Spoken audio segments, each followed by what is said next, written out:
Yo, what is up, everybody? We are here at IaB 208. Wow, it's been so long. It really has. Someone was out there talking about like old memories earlier. Like I think it was Entropy, aka Young Hot Pockets from back in the day. Yeah. Did you know he started playing in 2.4? Really? I started in 3.0 too. I started in 3.0 as well. Like Hot Pockets has been around longer than both of us. Wow. I don't know. He had some character changes though, didn't he? Like he definitely didn't play Ice Climbers first. I think he said something about he played Ivysaur. I don't know who he used to play before Ice Climbers, if anyone. I've always known him as an Ice Climbers player. Me too. See, I entered 3.02 like the month before 3.5 came out. Okay. I was introduced, I'm pretty sure, during 3.0. You were there for 2.0? Okay, I feel ya. Yeah, no. I was introduced to competitive Smash in 3.0. Like, that was where I first learned about it, first learned about the scene. Yeah. Dakpo showed me the ways. Okay, so me and my friend were playing Brawl, and we had a Brawl tournament we were going to go to. Yeah. Because it's just a little local one, and we were like, all right, let's look up some videos of, like, combos and stuff we can do. And we're like, and we were trying to figure out why Zelda could do 3 Dinspires, and we couldn't figure it out. And then now I know that it was PM that we were watching. That's hilarious. Yeah. I remember when I was a youngin', I remember playing PM for the first time. We had just finished a Brawl tournament and one of the residence halls in UNT, and Dakpo started playing PM with someone afterwards. And I was like, whoa, that looks really cool. Can I try? Because me and my friends, we played Melee as well, and I hopped on, and I got super bodied, and I was like, that was sick! What just happened? And then, I think that's how I started. Yeah, just getting bodied. Yeah. Dude, I got bodied in Falcon. I was the Falcon. Alright, first up we got Birdie Birds, local hero versus Cyber Mario. Dude, I was playing friendlies with Cyber Mario. He loves his Samus. I think he also has a Toon Link. I'm not sure. He was playing with his buddy. Played some doubles with him. He's a cool guy. Well, right now it's like, so he shot a couple missiles. Yeah. And like, I'm trying to figure out what the purpose of the missiles he's shooting is. Like, if he has a reason. Oh my god, I like that. I love Zaire Jet. Oh, this man loves his pseudo Falco lasers. Oh my god. Yeah, I'm definitely interested to see what this guy knows. Yeah, me too. Like, that Zare already has me interested. Yeah. It's just like, it went from, I had no idea what he was doing, to, oh, he's zaring, to jab reset, oh, he knows what he's doing. Yeah. But right now, okay, so Birdie Bird's, it's the second time he's went for, third time now that he's went for, he just runs up and forward Bs. Do you think he's sleeping on our boy Cyber Mario? I don't think so, actually. I think he's just like, thinks that he's going to be sitting in shield and he can just go run up, do it for free. Yeah, that is, I can see that, because he's been kind of in the corner a lot. But, oh, okay. Okay. No crazy movement from him, but he's spacing his stuff out, you know? Yeah. He's got a, I think he has a good sense of like what his moves need to be doing, like how to put some smart moves out there so it's like, see, like, okay, so I agree with that forward smash. Didn't expect the get-up attack off ledge to actually reach and get him. I guess because he extended his hurt box. Dude, Lucaria's aura is a disjoint. Oh my god. Okay, well, it's still pretty even about 2 minutes in. Yeah? Oh my gosh, the 2-minute tag. Oh man. It all makes sense. It's 2 minutes where he's half dead. Yo. Yep, 2 minutes is where he's half dead. All right. Downward angle F smash. Did he try to get... I think he's trying to do super Birdie whip really back. wants these side Bs. Yeah, I think that's actually going to hurt him a lot. It seems to be getting him little to nothing. Yeah. Like, he could probably just be putting out a different move instead and getting something else for it. You think maybe at like early percent to combat crouch cancel, you think you could dash attack him into forward B to grab him? I don't know how safe that is on Samus. Yeah. Like, I know it works like if they're not ready for it. Yeah. But I know if the Samus is like really ready to crouch cancel, it probably wouldn't. Yeah. Oh, good weight. There we go. Okay, that's definitely doing it on why the he's doing it. Doing it on the get up is good. Yeah, that's why he's doing it. Samus died relatively pretty early for what Samus dies usually. She was at like 109 or something. Yeah, like after, which is really good to keep mind of. Which means like in another 50% or so, he's at death percent for it. Yep. For a second, my brain thought of Rage. Oh no. Yeah, there you go. Okay, yeah. That looked pretty good. And he did crouch cancel that, right? It's just he didn't react fast enough. I think you have to like mash down smash to get out of that, right? Yeah. Okay, so now the forward V should kill again. If he gets him in a hard knockdown, I'd like to see that instead of just running up and doing it. Yeah, I agree. I think doing it raw is just kind of too much. Yeah, he's got one kill off doing it raw, but that wasn't even because of the grab itself. Yeah, he was just... Oh, man. He can make this. Good sweet spot. Big fan of sweet spots. Ooh, that was close. I like that he switched to ice mode, specifically at high percent. Get the high knockback with the forward air and knock him away. Yeah. Oh, no, that wasn't too bad. Yeah. I think he could do a lot better with the missile placement, but Sonic, though. Sonic, all right. So, I think he's explaining to him, like, the character first stage pick thing. So... Wait, do you think, is he, like, new? Or I'm not he's 100% new. sure. Actually, no. I know... I was about to say, I'm pretty sure he's actually new to PM at the very least. I don't know if he played... I imagine he played Melee beforehand. Oh my goodness! Woo! Whoa! That was gotta nasty. tech that. Oh my gosh. I wasn't ready for that turnaround. Did he even put Aura in it? Because he's got two full charges. He's only done 50% now. I don't know. Either way, he did get stage spiked. Yeah. Which, yeah, if he was ready for that and he would hit tech. See, that's that knowledge, that matchup knowledge, is knowing that it's like when Lucaria's facing that way, you can DI towards stage and you can hit tech. Yeah. Okay, I like the down air thing. Or the side B down air. Yeah, I don't know. So far, it definitely seems like Samus was the better option. Yeah, I imagine that's because Samus is a lot harder to combo. Like, he's been racking up percent real quick on this Sonic. Yeah. And it's also, it might be because Birdie Birds doesn't have to worry about crouch cancel anymore, so he's going in more confidently. Yeah, that's true. Oh, yeah. See, no crouch cancel. He's just going it. Birdie Birds is looking good today. Oh, my goodness, yeah. These combos are looking fire. Wow. Man, that was a quick 114. God, I wish I played Lucario. Dude, my Lucario is so bad. Lucario would be... I would love to play Lucario. Do you know? Oh, what excuse me? kind Good of grab armor. extended hitbox. Oh my goodness. Actually Yo. surprised he went for Nair there instead of up air, but I mean Nair worked. Yeah, this is looking rough for you, boy. Yeah, Oh I mean, he my can God. definitely do it. Sonic has the gift capability, but Birdie Birds is really, he has the momentum, he has the combo game, he has the, Yo, he's out for blood yeah, now, he's dude. just, This is looking like a wrap already. this is, he's not respecting him anymore. Yeah, last game, they were still on their second stock. Ooh, the Spirit Bomb. Okay. just don't get hit by Just that. avoid it. There Yeah. you go, you win. You stayed my out of God. the video. So yeah, at this point, Birdie Birds was down 2 stocks, and that's, ooh. Shoutouts to low ending lag. That was the right idea. I think he was a little slow. All right, so this comeback is not impossible, but I do not think it's going to happen. It's alright, just get one. Just get one, man. Come on. Hey, No, that is you not got one. beat the wrong way. It's all right, man. It's unfortunate. It happens. Yeah. I don't Oh know. well, I suppose Samus was the better pick there. Samus I mean, was the better pick. Got the I think crouch that cancel. might have been the better matchup. Yeah, that possibly. too. Like, Because if he would shoot his missiles with like purpose, like every missile had purpose. Because and I know the Zairs people. were really good Yes, too. his Zair was actually amazing. His Zair placement was really good, really smart. But like if he, He got 'Cause boxed I've out a lot yeah. with Sonic. yeah, Like every time he landed or got too close to Lucario, he just went on a train. yeah. like- And I've seen so many Samuses also that like they just shoot missiles for the sake of shooting a missile instead of having an actual reason why they're shooting it. Like force jump, force Yeah. shield, force a bad landing. See, so or like something. he had a couple missiles that he had like at mid height to show it's like, hey, you can't jump here. Yeah. But he didn't go for grab. Yeah. He didn't force him into a grounded situation where he had to shield and then grab. Yeah. And then just get a grab for free, you know? I think he could have done more with his missiles for sure. Yeah. Ugh. But you know, I'm still like nutting over those Zairs though. oh my god, those are Like he was doing those clean double jump Zairs. Like, definitely That's the not good what stuff. I'm used to seeing. Like That's the stuff no, I'm used to he- seeing in Turbo. he has to. yeah. Don't Samus is normally just like short hop air dodge Zair.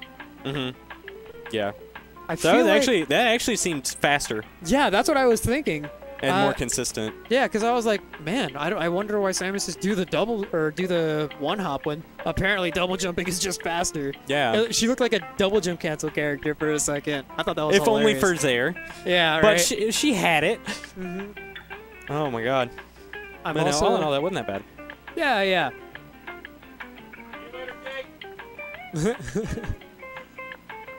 Adios, Trey. Bye. You know, Yay! I'm of one of you now. welcome to the cage.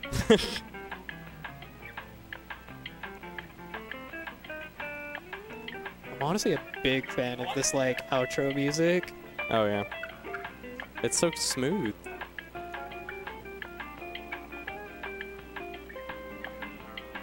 We have one comment, and it is bracket. Oh yeah, dude, that's me. That's me in every chat. Bracket.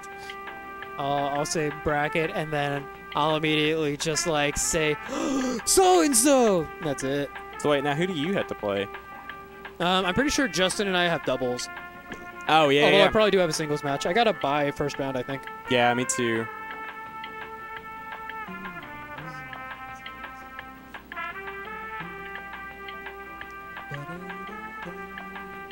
Wait, hold on. Dude, I'm stuck in the elevator right now. I'm just jamming out. Oh, I get to play lone. Aw, poor dude. We like just played friendlies today too. Love my boy Nick.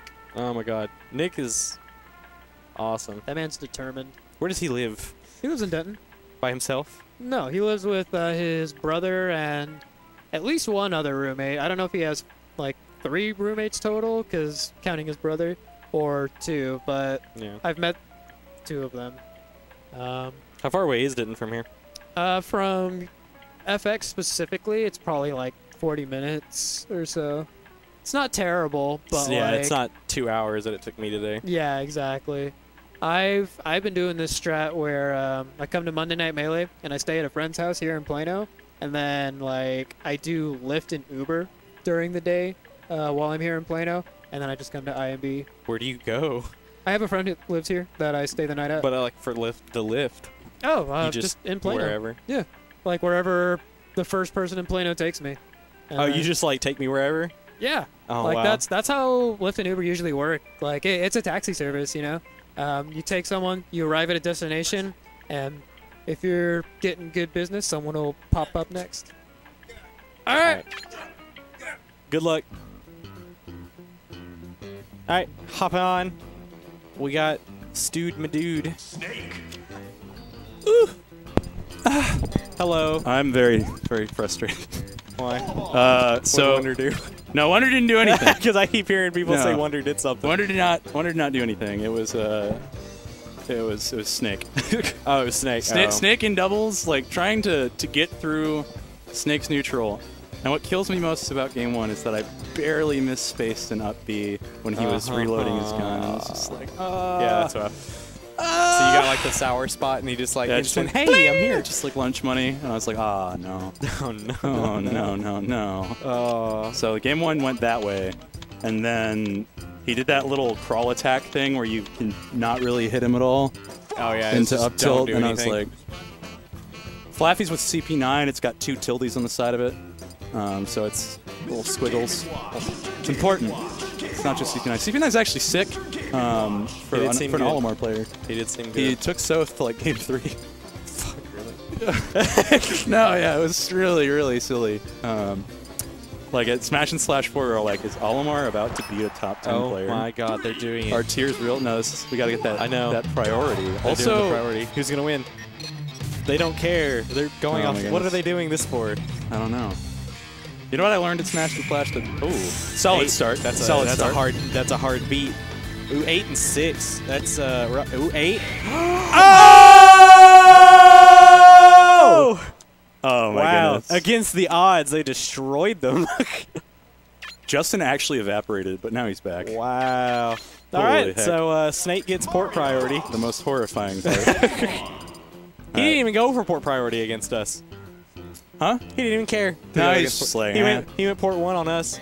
Damn. Ah, rough. Fucker. Life's hard. I brought it up because I was like, there's no way that I'm going to give Snake port 4 if I can handle it. Well, I mean, he went to port 1, so I didn't say anything. If he like, would have went somewhere else, I would have been like, hey, you want to go for port? And he didn't do anything. How did that set go for you guys anyway? We lost 0-2. I went Falcon, didn't work. And then Jam was like, do you want to try Marth? Do you want to go to FD? I'm like, not really. But if that's what you want to do. And then it went worse. Oh, no. Like, much worse. Yeah, Olimar does some weird things to Marth. Okay, so the boys are getting into it. I don't know. I have a bad habit of I do what other people tell me to do instead of what I'm feeling.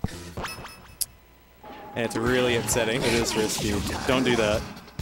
Okay. All right. Oh, I almost thought Birdman and I thought they'd be doing like Fox Falco, honestly, but... Nah, I like the DDD. Yeah, Birdman loves his DDD in doubles, which makes sense. It's sick. A pain to deal the with. Swallow. Just get him on stage and do Oh, no! Oh, no. Okay, that's fine. He gave him the goodies, though. He gave him the way back. He gave him the way back. He's just like, Justin, get on stage! Go, my son! Why do I have to keep babysitting you? He's very good with those forward airs also. He really is. Like, DDD is a slow, like, thoughtful, pondering character walking in the woods. Oh, man. Okay. Flashing Fire recovering. Only at 34. Wait, when did Flashing Fire die? Fairly early, actually. Oh, God. He got him. Oh, he's covering ledge. Oh, no! Birdman says, I got it. He tried to, like, run up shield, and it just... Oh, man. This is a very messy game so far. Yeah. PM doubles always, like, looks very messy, I feel. Okay, he's going to take a while. Oh, yeah. Ooh, got him with actually cut him off at the pass. And he is all the options now. Good ledge cancel, too. Saved him a bunch. Empty hop. Probably tried to go forward. Justin's movement. Okay, I don't think Justin's movement looks that clean right now. Yeah, this is uncharacteristic for him. Like, it's because he's not green. That's the issue. He is a green. Never before in his life has he played Blue Fox. Also, yeah, I just noticed no one's red. Usually red is always a color. It's true.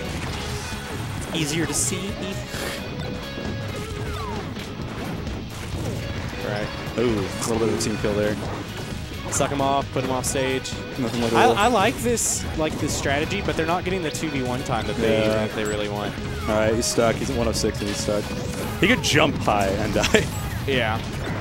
Which he needs to be very careful about. Oh my goodness. Wait, what? Did he just power or does it just bounce off shields? What are the properties What, of the DDD grenade? Star? Paging Dumb Shiny. Ouch. I think you had to power shield it. Oh, get him. Good. That's good percent. That is. Take what you can. Ooh, good forward tilt by Birdman. Oh, in the reverse. Unfortunately, hits him the wrong way. I should probably be watching CP9. I haven't watched a single thing he's in The there. thing about Olimar is that it's hard to tell what he does in singles because of how weird his animations are and how tiny he is. And then in doubles, the camera's just zoomed all the way out. So you really can't tell. You're what just that like, is. fuckles. Oh, that's a dead DDD. That is not a dead DDD. Oh? I was very wrong. Oh, Also, what a trade. wow. This is where Snake gets all his money, is just being really frickin' hard to kill. See, the thing is, though, he's one hit away. It doesn't matter how hard your character is to kill. Yeah. You are one hit away, and your teammate was on last stock. Yeah. So you need to be able to help him, but if you're that high percent, you don't want to. Oh my goodness. Justin is a monster. Justin does not He's care. just waiting. One of my favorite sets I've ever Like- watched Justin play was against Drug Free Chew. Did you see that? It worked. Oh my god. Justin's a bait legend. I mean, if you just keep up tilting, You just you're can't just a kill him. stage hazard. Oh my You're just God. waiting. Oh my goodness. No, Justin took the top platform for a solid 2 minutes and just stood there watching Game & Watch struggle on Dreamland. It was beautiful. Oh man. All right, so Flash of Fire switching to Ike Interesting. could definitely hit harder, but its Yeah. survivability is going to be definitely questioned. Yeah. Especially here. Like, there's a little bit of a wall here, but it's Yeah. not great. It's not going to be good for his forward B at all. Yeah, also DDD back air is just like actual hell for Ike. Yeah. Right now, it's not looking good. Oh. Yeah. And Birdman decides, I'm going to back air my teammate. Wow. Nice wait to get the super armor. Oh my goodness. These pickups. All right. Yeah, I don't know if Ike was the right choice. Honestly, like, I think after Lunchman, these are probably the two best doubles players in DFW. Like, just pairing off with really anyone, they could probably place very solidly. Yeah. DFW's got good doubles, honestly. Yeah. I like me in doubles. You're good in I'm pretty doubles. happy about my doubles. I have to be moving good to I'm do it, annoying though. in doubles. You I are feel annoying like. in doubles. I'm but very hard to annoying catch, and I also wait. kind of translates to good. Yeah. Oh. Yeah, just full fade out. Nice. Good patience there. Nice. Oh my Yeah, good god. save. That was good, but It's a good save, but yeah, I didn't. there's only so much you can do. But like Yeah. they had room to maneuver with, really.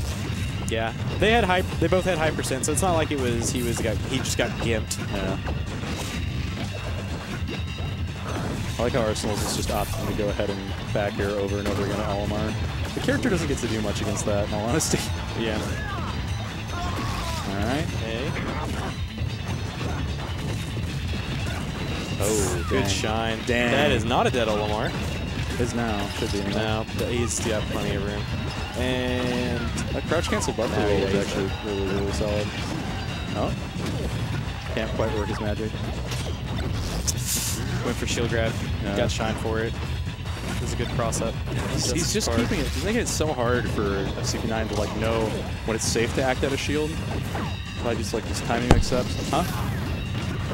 Yeah, these guys are from winners. Our boys are winners, and then Flaffy and CP9 are the losers. It is just 2 out of 3. Unfortunately. Oh, this is grand finals. Yeah. Okay. I was wondering. I was like, who's left? Yeah, it was us and Flaffy and them and losers.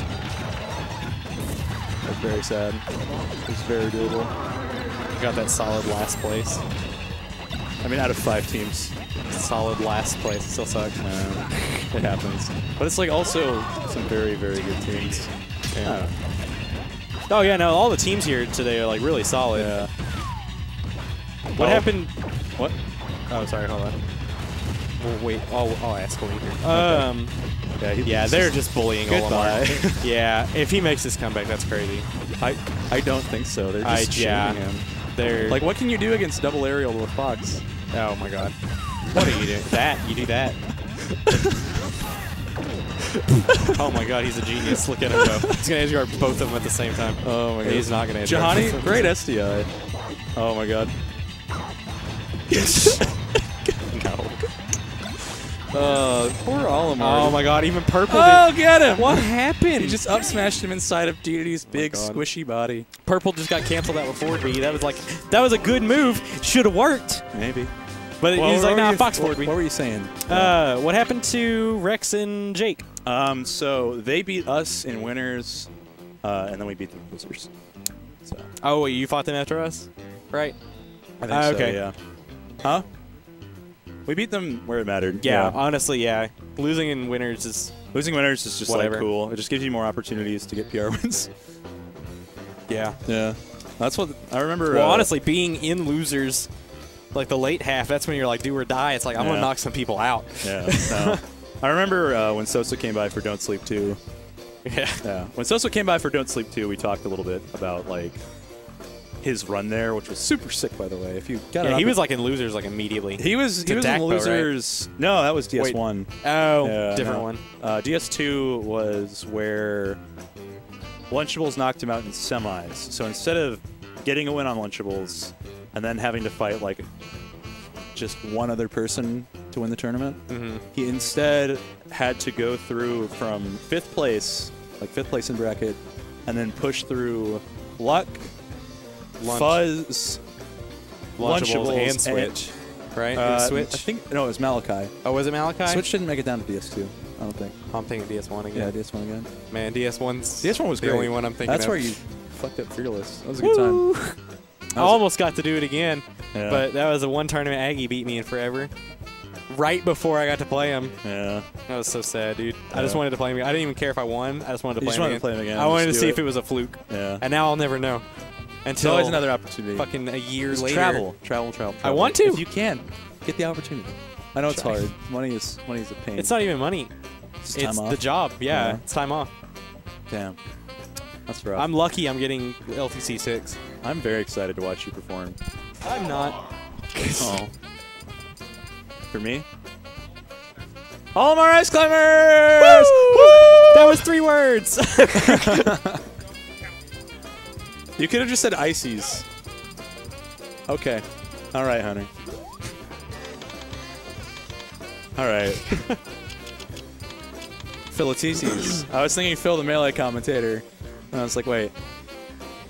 Oh yeah, don't be surprised today if you see me play with a different like tag on than I usually play. Okay. What are you I'm rocking? gonna play with last. last? Because last stock. You were mentioning that. You were mentioning how you want to be able to play every stock like it's your last. Play as conscious and like win driven. I was doing it in friendlies against Lone too, and it was like You're murdering rough. him. You're murdering him. Yeah, he was like, dude, this is like the best I've seen you play. Well, if you think about it, like if you're playing on your last stock, you're playing consciously to avoid everything they're doing because you Yeah. don't want to get hit. Yeah. So it's me on last stock for 4 stocks. Is Please like, no. It's woo. I don't want these forward airs, Dad. But all right. All right. Let's see how CP9 deals with versus Entropy. Hot Hot Pockets. Yum. I miss Aggie being called Hot Pockets. Me too. I still call him that. We all... Huh? It was you? It was Oracle. GP? Chewy did it? Yeah, no. And it just caught on.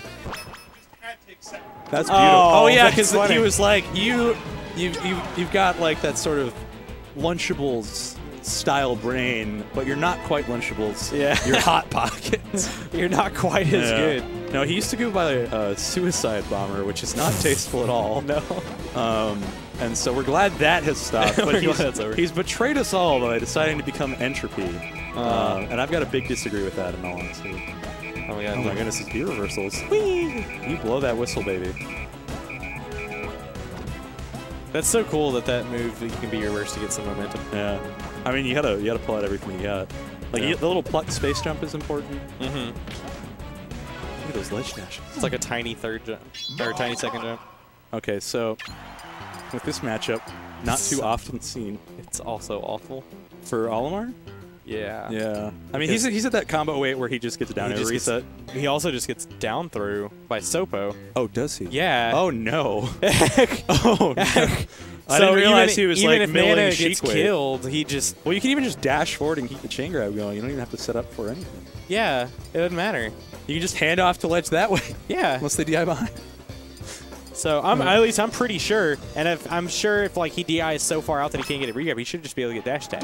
Yeah, dash attack or even just like. So I don't see this going good at all. Second hand warmer, lovely. Double, double. Double, double. Oh my There are goodness. 2 ice climbers. He does need 2 hand warmers. Okay, I do have to say I'm excited for Ice Climbers in Smash 5. Because they Smash still Ultimate. look like they suck. Well, no, because Nana just like will scream. Have you seen those? She screams? Where, I've seen her taunt every time you do something. If like Popo's getting like sucked into like Kirby or sucked into like Dedede or bitten by Wario, she just like screams. She's just like ah with her hands on her face, and it's so solid. Oh man. Okay, are we? That'd are- actually be hilarious to watch. real shit right now? Are we there? We're in there. I think. Okay. Third hand warmer? No. Okay. Oh my goodness. Just get it, Monique. Yeah. Aggie, I think, is going to come to the point eventually where he realizes that. Oh my god, he's losing. No, he's winning now. Oh, who's winning? Who's losing? No one knows. All right. It's a war of attrition here, ladies. Yeah. This, man, this seems rough. Yeah, it just seems annoying to get in on Olimar, and he's like fast enough to actually punish Nana. He has the right Pikmin to do it right now, though. 2 perps and a blue, might Yeah, even? that's like perfect. Yeah, that's godlike. Oh, yeah. Is that up smash? Yeah, that was up smash. Like I said, the animations are just awful. It looks like up tilt. I don't know. Nobody knows. It's Olimar. Okay. Oh, okay. Is it true? Oh It's my true. god. This is gross. Oh, Why? DI mix up, but for no reason. Why? He's at 30. Just keep going that way. Yeah. He should have gone for one more and then see if he could have. Yeah, I mean, he could have done that, and then he could have, like, if he DI'd in, he could have up aired him. If he DI'd away, he could have just went for forward air and Hail Married it. If he couldn't have reached. You Greatest, know? yeah. Honestly, if he does this with Olimar, Shokio has no more rights to lose to Aggie. Yeah. He keeps losing to Aggie, and I'm so frustrated. I should just play Ice Teas against him now. You really should. Just smash attack into that. That's really the matchup. Oh my god. Oh my goodness. Wow, they're synced. Nice, good feedback. What is this chant? Oh my god, they're chanting Olimar. Yeah, it's Pikmin. I've never heard this before. Oh my goodness. They have similar chants. He's freaking him out right now, honestly. Yeah. Like his platform game is really solid. He's just throwing stuff at him. Oh, so spooky. Platform game. That was actually, that would have been so terrifying. sick if he just grabbed him, but. Okay, up smash. Yeah. All right. Okay. Deep breaths, my boy. All right, he gets a grab like it's still over. Yeah, it should be. Anyway. The issue has been like, Oh, he's gonna. He's gonna get it. He's not. Yeah. So Go killer. This is another thing, right? Yeah. This is what's really, I think, what Olimar has really good in the matchup. He stops Ice Block by throwing Pikmin. Yeah. Which abandons all this that he's trying to The accomplish. Blizzard stuff is really good. That neutral DI was tight too. See right there. Okay, so he didn't DI at all. Yeah, so that might be the way out. So yeah, I think at He that just point get he up has smashed. to up air up smash, which will get him out. Yeah. Oh. Ah, man. Let's be a little quicker on these follow-ups, I think. Ooh, Great target switch. just hit him. He just Oh. worth it. Okay. You killed Nana and yourself. Yeah. Worth. It's only a slightly worse matchup. Reaps himself a harvest. Little White getting in there. Doing things. All right, so he's at 5%. He definitely caught on Oh, to. dang. Never mind. I Oh. thought he caught on to he didn't have to DI. Yeah. Got caught in his dash dance. Forward air was the only thing he Yeah. could do to like really pressure him. Aggie needs to start picking up like rising down air to catch these short hops that he's trying to do. Just like even just a full hop down air is really good at catching people's short hops because it just eats right on top of him. It's really fun. But he's not doing it to Olimar. Oh. Handoffs? That was great SCI. He's so small too that I imagine it's kind of hard to get it. It's hard, yeah. It's probably hard to get a lot of grabs Yeah. on Olimar just because like the way he plays normally anyway, and then plus he's so small. All right, this. Oh my goodness. Oh, hey yo! The coverage was sick. Completely accidental, but I loved it. It was fantastic. Oh, the squall. If you dare tell me you did that on purpose, I will call you a liar. Okay, Whoa, yeah. that was quick Oh, movement. Nana. Nana's so ridiculous. All right, so because the grab game, he can do this. there it is. Oh, I love that. Good He weight. just got held shield. That's so good. Oh, okay. Oh, he can. He's definitely stacking it do up. this. Oh, woo! Oh, he's about to take the lead off of like Yeah. one grab, The and issue- then just a bunch of neutral. That jump he did was really scary in the corner, I believe. Oh, that's so What? rough. No, forward smash flings them off. And as long as the Pikmin is out in the animation, it has a hitbox. That's crazy. Regardless of how slow they're going. Well, I thought he forward beat. No, it does like a fling, and they go and like they curl up into a little ball, and then they go. And The then forward smash, they just throw themselves off the cliff, and they're like, You're like, "God, "Woo!" take me!" And they just hurt and kill you. All right. Oh, no, that wasn't that bad because Entropy started off losing hard, and Yeah. he brought it close. So Oh if my he God. keeps that momentum up, this should be definitely in Entropy's favor. Yeah. Especially with the stage pick with one little inconsistent platform. This is the most I've ever seen him commit to a camp, and like in neutral period. Oh, I'm sure he would do it on me if I didn't approach every time he started. That's fair. Oh, great follow through. No. Nah, it was a little too far away. Yeah. Like, look at that. It goes retains so the far. hitbox, too. Oh my god, that would actually be really good because the hitbox wouldn't go away just because you hit one climber. It No, counts as it both. keeps going. That's it's crazy. incredibly active.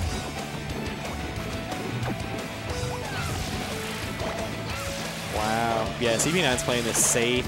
No, I mean, you figure, like, I'm impressed, like, what region is he from? Is he Oklahoma or is he elsewhere? We're all asking the wrong person. Yeah. David, do you know where CP9's from?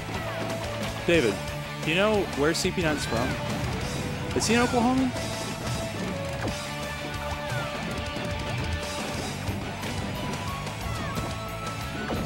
No, it's a big mood. All right, so this is going to be a very hard rinse and repeat. Yeah. Yeah, didn't mash hard enough. Looks at his controller, he's like, my mash. Does Aggie do the taunt match? Where you just bind everything to D-pad? No, if he did, he would be going would've been so making much it. higher. Yeah. He would be hauling it. He needs It to, looks though. so hard to get in on forward air, like, actually. Okay. Yeah, he's just not getting anything. Like, he's hitting all the right SCI for this. Should've gone Because for he... up B. The backup climber wasn't going to do anything because he didn't hit an input. And then as soon as he turned around to do something, Yeah. he was like, throw! I'll do it. Oh, my goodness. Okay, Yeah. all right. That up air, Oh my- he definitely could have got that wow. up air into a grab. Yeah. All right, come on, HB, don't. Yeah, he's not challenging on platform really at all. It's just like, please come to the ground. But he's just able to look at him. Yeah, he's literally completely just content with throwing things. Yeah. Okay, good crouch cancel. And he's giving all this space away for free, too. It's just really... Look at that. That B reversal to just take that space in the corner. Oh, my goodness. Grab him. He's just... Yeah. This actually looks awful. Yeah. It looks better now. Good. Good. He hasn't been hitting those. He hasn't been getting the grabs to even No. hit those. That's what I mean, against Olimar, it's like, I know you can kill him with a grab, but it's like, he's just not letting him get it. Wow. He has to save her. It's He over. can't. He literally can't. And the blue Pikmin's already out. Oh my goodness, man. Jesus. This is rough shot. Like, Oh my so God. long. pivot grab in the corner so big. Wow. That's crazy. Gosh, That's that was crazy. nuts. Man, CP9. Yeah. It's good to see people come and not get smacked up by the Ice Climbers player in your region. Yes. So it's like, I feel It bad. hurts, I feel though. bad for Aggie. Yeah. He's our boy. But at the same time, it's like, just it's like- nice to see someone else like do something. You didn't get chumped. Yeah. Good job. Like, we're proud. Yeah. That's crazy. That's Yeah. good. Very solid. I don't know what's going on now. Looks like Well, we're getting Jake, the Bowser player. Jake and someone. American Bowser. Lone's Jake waiting went. to play me for like hours. Yeah. Yes, he looked away first. Yes! Get Yes! fuck. Hey, look back. Yes! Okay. Wait, who does Jake play? Wait, they're gonna replace us after? Okay. I love Jake so much. Oh my goodness. He is a national treasure. He's a national treasure because he beat Tech Boy and Anther in doubles with Troy. That is how beautiful that is. That's actually nuts. Bowser in doubles is just an annoyance. And then you just play with a runaway fox and you watch people die. It's horrifying. Are you watching the VOD, or are you going through chat? I was like, I'm trying to go through chat right now. No. I don't need to see it again. I don't need to watch Eggy burn again. Wait, what is going on here? Has this been a thing more often as of late? Because I know Jake's been trying out. Oh, yeah, no. He's been playing Sheik against me the past, like, 2 or 3 times we've played. Yeah, I know he's doing it to you because it's Falcon. It's like Falcon. Yeah, I mean, then Falcon Bowser's that's actually fair, Falcon. but he was doing Donkey Kong. Yeah, no, I remember that. And, like, that also is, like, I think they both miss each other up. Yeah, I think that's like a 50-50. That's like whoever gets grabbed first. Yeah, I know. You should die. But I think Falcon might have, like, the slight advantage, maybe 55-45. I think his neutral's a little bit better, just because Yeah. he has those, like, the ability to take space really quickly. Yeah, with his and dash. just he can leave. Yeah. He can just He's go. just like, no, gone. Like, nope, This is it. no more. And plus, I think Falcon's combos are a lot easier to get on Donkey Kong. Yes. Than Donkey Kong. Yeah. Especially because, like, you require stage and platforms as Donkey Kong to get your combo. Yeah, all the Falcon, time. no. I want you as flat as possible. Falcon's just like, I'll just take whatever I can. Okay. All right, we'll see what happens. Starting off. Birdman not going Falco. Oh. Oh. Oh. All right. Up smash was a little ill-informed, but that was a great tomahawk. Yeah.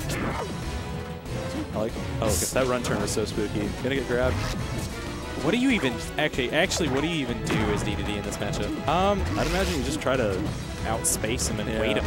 Well, you're Probably. both characters that don't really have a dash dance, but Sheik's faster and she has a better projectile, so like Yeah. it can't be too bad for her. And the grab game seems just gross. Oh yeah, no. Yeah. It's I mean, it's Sheik, it's so. for Sheik for sure, but it's like, what do you do as DDD? Like, Yeah, I don't know. It's got a decent combo game on midway. I feel like you'd have to right here. forward tilt him. Oh, That was that was very an good. RSD. Oh, he didn't get that. There it is. All right, let's go, Jake.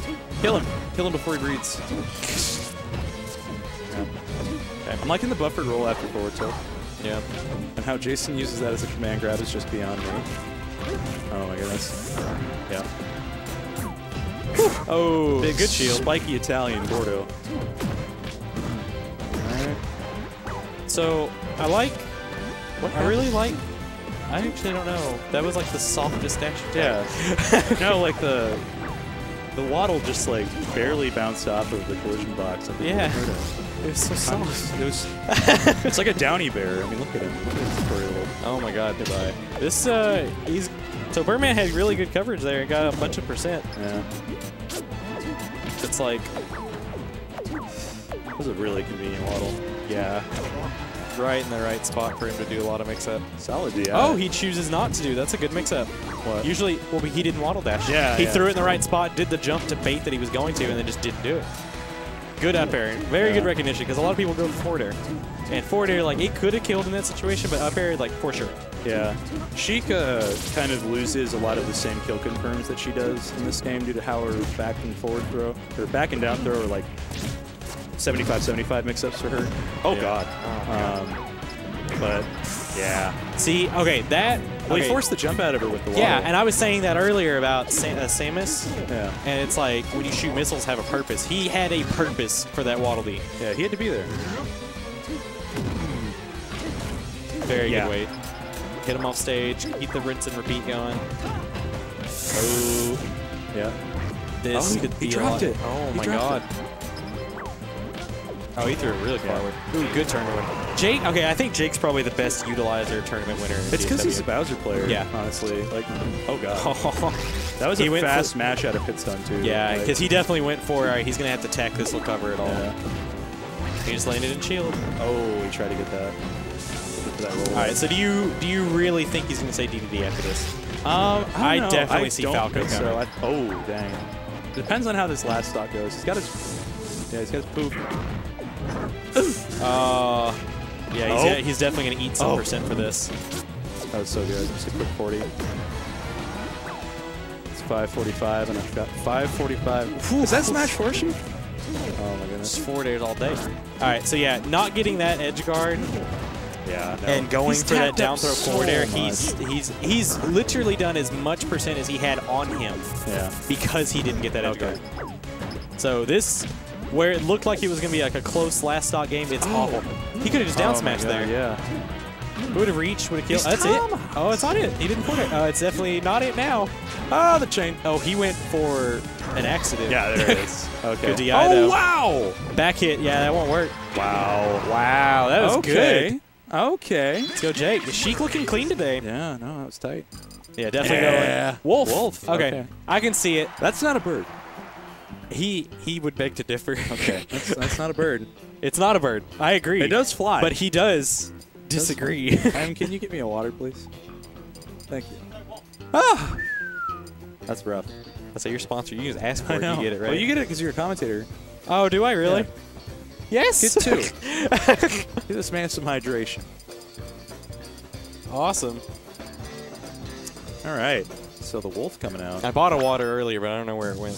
I'm surprised you didn't ban FD or like good FD. It's all right. We'll see. All right, so this is going to be a lot harder. He's not going to get the same grab follow-ups. Yeah. Wolf's going to definitely out-punish, speed him now. Yeah. Well, it's like Projectile laser's just so good too. Thank you. Keep my voice moist, says M. I don't know if I want that. That's there's only a few things in life I want moist.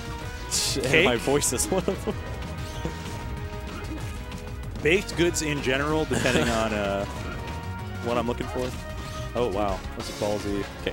So usually when I play Birdman and he's playing a Spacey, he loves to pressure super hard with the laser. I'm not really seeing him pressure as hard with the laser. And Jake's actually doing a pretty good job of when he does with the laser. He knows how to get around it. Right, good mix-up. Yeah, it rolls away because how are you going to catch him? Yeah. And those jumping out of the corner, though. That's always a good call. Yeah, I think that's like day one. Like if you're trying to teach someone how to read someone, you're like, all right, they're in the corner. Predict the jump. Dude, as a Luigi player, that's been the hardest shit for me because I'm just like, don't jump ever. Yeah. Oh! Okay. Wasn't good. expecting that, actually. Yep. Oh! I missed the turnaround. That would have been it. Oh. He's going to needle. Oh! Wait, needle. Oh. Oh my gosh. Just keeps going. And again. Dude, I don't even care if you get the kill. That Let's was go. sick. He's been making so much work out of all of these edge guards for Birdman. Like he's turning it around and getting like 100%. Oh, Wolf's projectile is only better. Oh, these. Oh my god. Oh, he just barely missed it. Jake he is boost grabbed. Jake is. You can see it in his face. He is playing good. He's playing hot and mean, dude. He is thinking hard. Giving it a big old thunk. Put your bunkins in the chat if you got him, or is that only on Twitch? Oh my god. Is he dead? He hit the ground. He got to grab. Jump. Oh my god. He DI'd that so terribly too. That back throw DI was awful. Oh my god. This set. I have never seen Birdman look like he's been stuck in the corner so much. Yeah. Than this set. This is crazy. Him going Wolf. I would think. I would think at this point in like DFW's like matchup experience, this is an upset. Yeah. Oh my god. My god. Oh, fuck! Is it really though? Oh, it is. You fluffed it, boy. You fluffed it. All right. That was dope, though. Look how close he got to the TV. He was like, I'm ready. Oh my god, that was so clean. I'm gonna have to watch the set again. Yeah, it's. Oh man. Wow. Okay, 100%. Oh, if he. Oh, needle. Oh, good. Shine Saws. I can't believe that needle didn't get him right there. All right, he's Wolf. All right, give that jump. Gets on the ground. Oh, all right, caught him reverse, landing in. Grab. Oh, he has to go. Oh, that's it. Man. Wow. Let's go, Jake. Wow. That's sick. Insane. Everyone's wearing so much green today, too. That is crazy. He's stoked, too. He's real chuffed about that I am so happy for him. That was really good. That's freaking huge. Real solid stuff. Ain't no other way to show, hey, man, my Sheik's gotten better than just beating Birdman. Get him out. Birdman now, Jake has now officially one set more than I do on Birdman ever. I don't know what my count on Birdman is. I think it's like, there's all the before. Oh, are you guys commentating now? Yeah, they're swapping for it. Cool.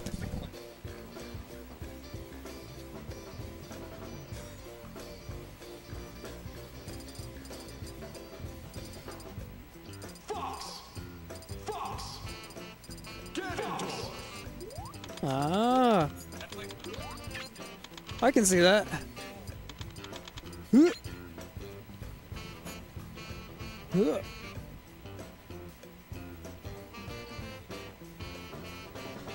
Yeah, dude, good shit. Whew.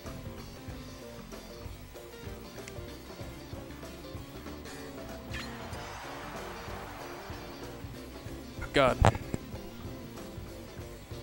Oy. Yeah, dude, that cheek's looking clean. I've been playing it a lot. Yeah? Like, a lot. I've been playing that character more than Bowser by, like, a lot amount. I bet. It's, like, actually becoming a threat now. Yeah? I think it's already a threat. Yeah. It also helped that I got the insides of my controller changed out so I can shield drop now. Ah, dude, shield dropping's OP. It is. It really is, especially with Sheik. It's just not fair, honestly, with Sheik. Get it? Exactly. Sometimes it's not fair, sometimes it is fair. Oh my! Just, yo, back here. Get beamed, Justin. The one thing He's Ganondorf so has okay. is an amazing Dacus. Oh my goodness. We're like 20 seconds in. I love Chewy memes. Dude, sometimes you just get destroyed by Chewy. Yeah. And you don't understand how it happens, but he knows. You're like, why did any of this work? This is like the most telegraphed stuff in the world. That was hilarious. It really is. He really is an enigma. Like, I don't know how he gets away with this. It's really surprising, honestly. That was a really good angle, Justin. Golly! What's happening? Oh, thank you. Oh my god. What happened? Zeus's grand return. He's gonna four-stock Justin. He's just done side B. Down into smash down literally smash. every single time, and it hit once. There was only one mix-up, and that was with down B, and that hit too. What in the world is going on? Okay, Justin, you gotta remember how to play against Chewy. I know it's been a while. He's dead. Okay, yeah. What a dingus. I respect it, Chewy. You That's could have killed definitely- him, but you were gonna go for side B. That's definitely a Chewy thing. Yeah, it's definitely. I was like, this is a free downer. I love watching Chewy's Ganondorf. Oh my Dude, he's like goodness. he actually has the jabs of a CPU Ganondorf. The It's kind of level 9 incredible. melee The level CPU, 9 Ganondorf. the boxing champion of the world. That's what Chewy's Ganondorf is. Chewy is Zeus, by Oh the way. my goodness. He really is the boxing champion of the world. He up smashed one more time, I think. Okay, Justin. Justin, you gotta calm down. He's thinking, man, what just happened? I don't It's think he runs that back. Yeah, you go straight to PS2. You go straight to PS2. Don't even think about it. Chewy didn't ban it for some Chewy reason, but it's okay. You saw that startup of that down B. Justin's finally taking that move. You can. It's strange. Oh no. Ganondorf sort of like hitboxes. It's kind of Sword funny. arms online, dude. Sword arms online, they definitely are. Oh my goodness. He What is just- happening? He's not ledge dashing, he just did the jump. Okay, he knows he's gonna jump because Zeus tourney winners every time. Is Ganondorf the Oh my secret? god. Is this the secret Arsenal's counter pick? What is happening? Just looking at Justin, I don't know what he's thinking, but it's This is the dumbest thing. Justin. And then How did Ganondorf's that- bad. And then Ganondorf's dead. Justin is not playing very good right now. I agree. Dude, this is like old Arsenals versus Chewy, except Chewy's not playing Sonic and Arsenals is kind of good now. Nah, dude, this is exactly what Chewy would do back in the day. He would, just pick, actually. He would just pick one of his meme characters and then get away with stupid stuff. Dude, have you ever played as Marth? I feel like I have. It's ethereal. Isn't he just Borp where he just forward throws and forward smashes? Yes. Oh my god. Justin messed up. Justin. This is so funny. Old Manendorf is here to stay. After this, I'm convinced Chewy will play Ganondorf forever. He'll never go back to Sonic. He said he wants to like just play Ganondorf, I think, Okay. at some point. Now Justin is just playing nervous. He's like missing a lot of things. Yeah. Come on, you're edge guarding Ganondorf. What are you doing? Just refresh your invincibility and back here from ledge. Yeah, dude, Justin's not feeling He it. is flustered. How did that up air hit? Did you see that? Dude, it was the cape. Just like Meta Knight. I guess it was the cape, yeah. I actually don't know. It kind of looked like he just hit his cape. Definitely not his grab. He If would that have had- died to that up air. Probably. Or that up smash. He would have DI'd straight out. 'cause Yeah, he was ran back. dash backing. Oh my gosh. He keeps side being in. He's gotten dead for one. I mean, it's kind of hard for Ganondorf to punish it, honestly. He's so slow. Unless he hits you, and then you don't have a jump, and you just got hit by Ganondorf. Yeah. Oh, that could be it. Oh! I think if he had up thrown it, it would have been GG. Yeah, you Ganondorf can actually Which makes me even more mad that Chewie didn't think to up throw in that situation. Shut up. Shoot, every single one of Chewie's thought processes are perfect. Oh my goodness. This is about to happen. Okay. Okay. There can you make go, it. Justin. Never mind. You're just playing against Ganondorf at 103. There's fine. nothing that could possibly go wrong. You can do this, Justin. I believe. Uh-oh. Oh no, he up through. Never mind. he He missed didn't his run. dash. Yeah. Oh, he back. Oh, the Chewie Forward. back throw. Oh, what was that angle? That was not fair. Get it. Okay. Up air. Okay, All right. Justin. We're back in it. Yeah, Oh they're my just gonna God. start throwing out hitboxes. What do you mean? That's all he's been doing. I know. That's all he has to do at this point. Okay. One of the few hitboxes. Oh my goodness. Well, All right. Tonight is a night of shenanigans. The Oklahomies showed up. Trey told us not to mess this up, and we're blowing it. what do you mean I'm winning the tournament? Dude, you better win this tournament for all of obviously. us. That was beautiful, Justin. Oh my goodness. That was beautiful. That was like old you versus Chewie. That That was a it good happens game. to all of us. It really does. You can't be in DFW and haven't gotten beamed by Chewie at least once in your life. Yeah. It's happened to Lunch. It's happened to Rob. It's happened to you. It's happened to me multiple times. Yeah. Some days our buttons just don't press right. But man. Well, what do we got on next after that? I don't know, dude. I'm exhausted, honestly, after that set. Watching Ganondorf was... Man's not hot. Oh my goodness. How do you follow up a performance like that? Oh my gosh. But I'm already worrying. You know what? I could be blind for a few minutes. I could be blind. I'm a big fan of being blind. It's kind of hard to wear glasses indoors. How do people wear sunglasses indoors? This is awful. They're morons. Douchebags. Or Can I say- art. Yeah, can you I- have prescription lenses, dude. Can I not say sunglasses. Can I say douchebag on stream? Hey, can I say douchebag on Oh. stream? Well, then you're a special guest. As long as- Oh my goodness. What if I offend you? Actually, no, I can't offend him. He'll definitely kick me off. Yeah. I will definitely be DQ'd from the tournament. M may not be a group of people, but he definitely has the power.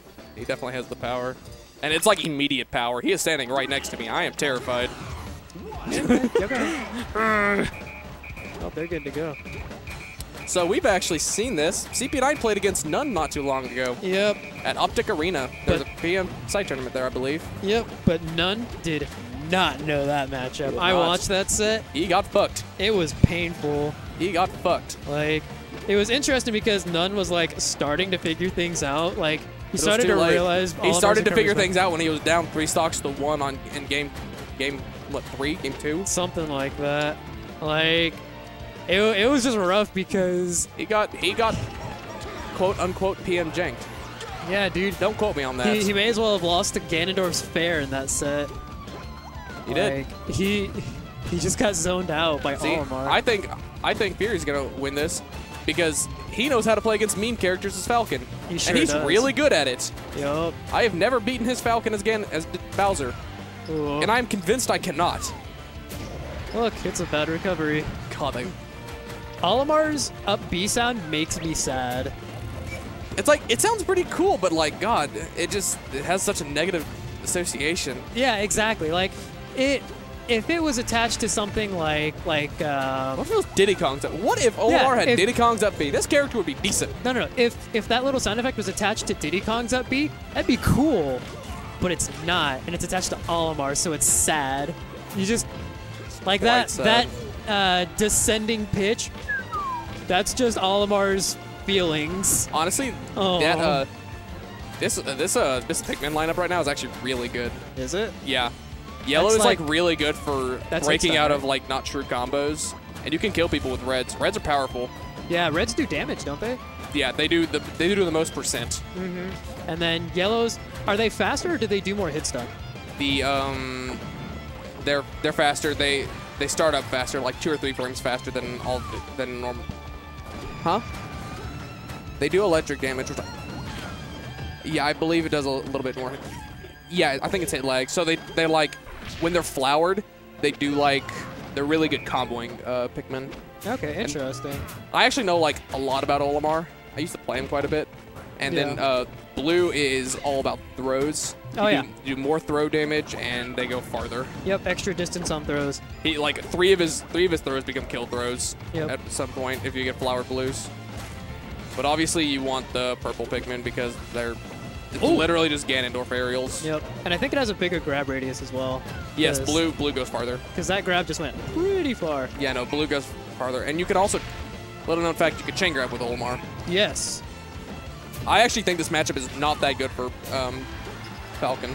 Honestly, this matchup on paper should be good for Falcon, but Olimar has a good punish game on fast fallers in general. But it's like especially good on Falcon. Yeah. Like there's a thing. There we go. Yeah. Yeah. You get hit by, you can do that shit very easily. If there's any character that can beat Falcon, like that's good at just like quick knockups and then smack you off stage, it's Olimar. Yeah, Olimar. There used to be an old meme with like 3.5 and 3.0 Olimar. Like on Falcon, you can just get like 20 up smashes on him because like, but you can do that against every single character because old Olimar's up smash was broken, had like no in lag, it had like no growth, so it would just combo people forever and it would do 1,000,000 damage. You can still do that against Falcon. If you get somebody in the air, surprised it didn't for down air. Yeah, that was he a little bit in more. the first forward air. That was more guaranteed though, so I respect it. Yep. But I kind of like this counter pick though. Yeah, you like blah blah blah. I think this Metal Cavern? I think this stage is very good for some characters. I'm still figuring out who doesn't like it. Yeah. Like at first I thought Roy and Marth wouldn't like it because they can't trap you on a platform there. But if they have a chain grab, they have like another FD up there, just like on old Yoshi's. They can just throw you up there, jump up there, tech chase you. Yeah. Like, if your character is really good at platform camping, you actually just get a giant platform to do that. Oh my. He did not L-cancel that, not a million years. And he hasn't been getting a lot of purples, actually. He hasn't. He has a pretty bad lineup right now. He's going to want to try to pull another one, but it's kind of hard. Ooh, pivot grabs. Olimar's pivot grab. Olimar's pivot grab is pretty good, honestly.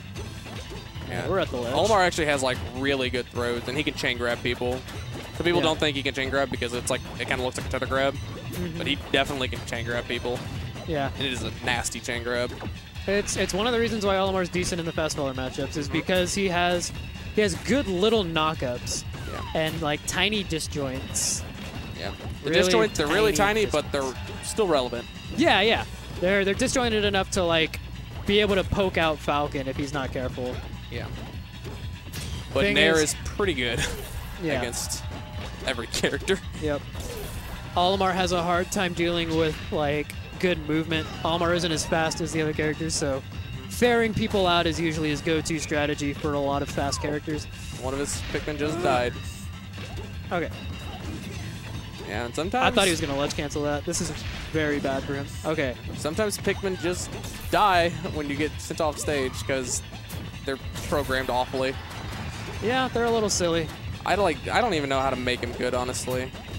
Smash 4 does a pretty good job with like them like staying like with you. You make them good by giving him more. Like him yeah, just that's like having Brawl. like just how many did he pull in Brawl? 6. That's he had 6 Pikmin in Brawl. That's why he was a good character. Now he has 4, right, in PM? 4. And then like he had 3 in Smash 4. Yeah. Yes, they did come out in a certain order in Smash 4. In this one, it's a random order. It's random, yeah. It's random in this game. I don't know if there's any like guidance to it, kind of like Game & Watches, but I don't think there is. I think it's completely random. There's plenty of RNG. You know what's really funny? If you pull 4 white Pikmin, let them all flower, and you throw them all on one character very fast, they'll die. Yes, yes. That's a really funny meme. It's really, really funny just watching a character explode. Like, just get a squad of Pikmin. That could have been a footstool, just saying. Oh my goodness, that was the windmill of fury right there. He's really good at that. The spinning up airs just lasting This combo forever. game with Falcon is so good.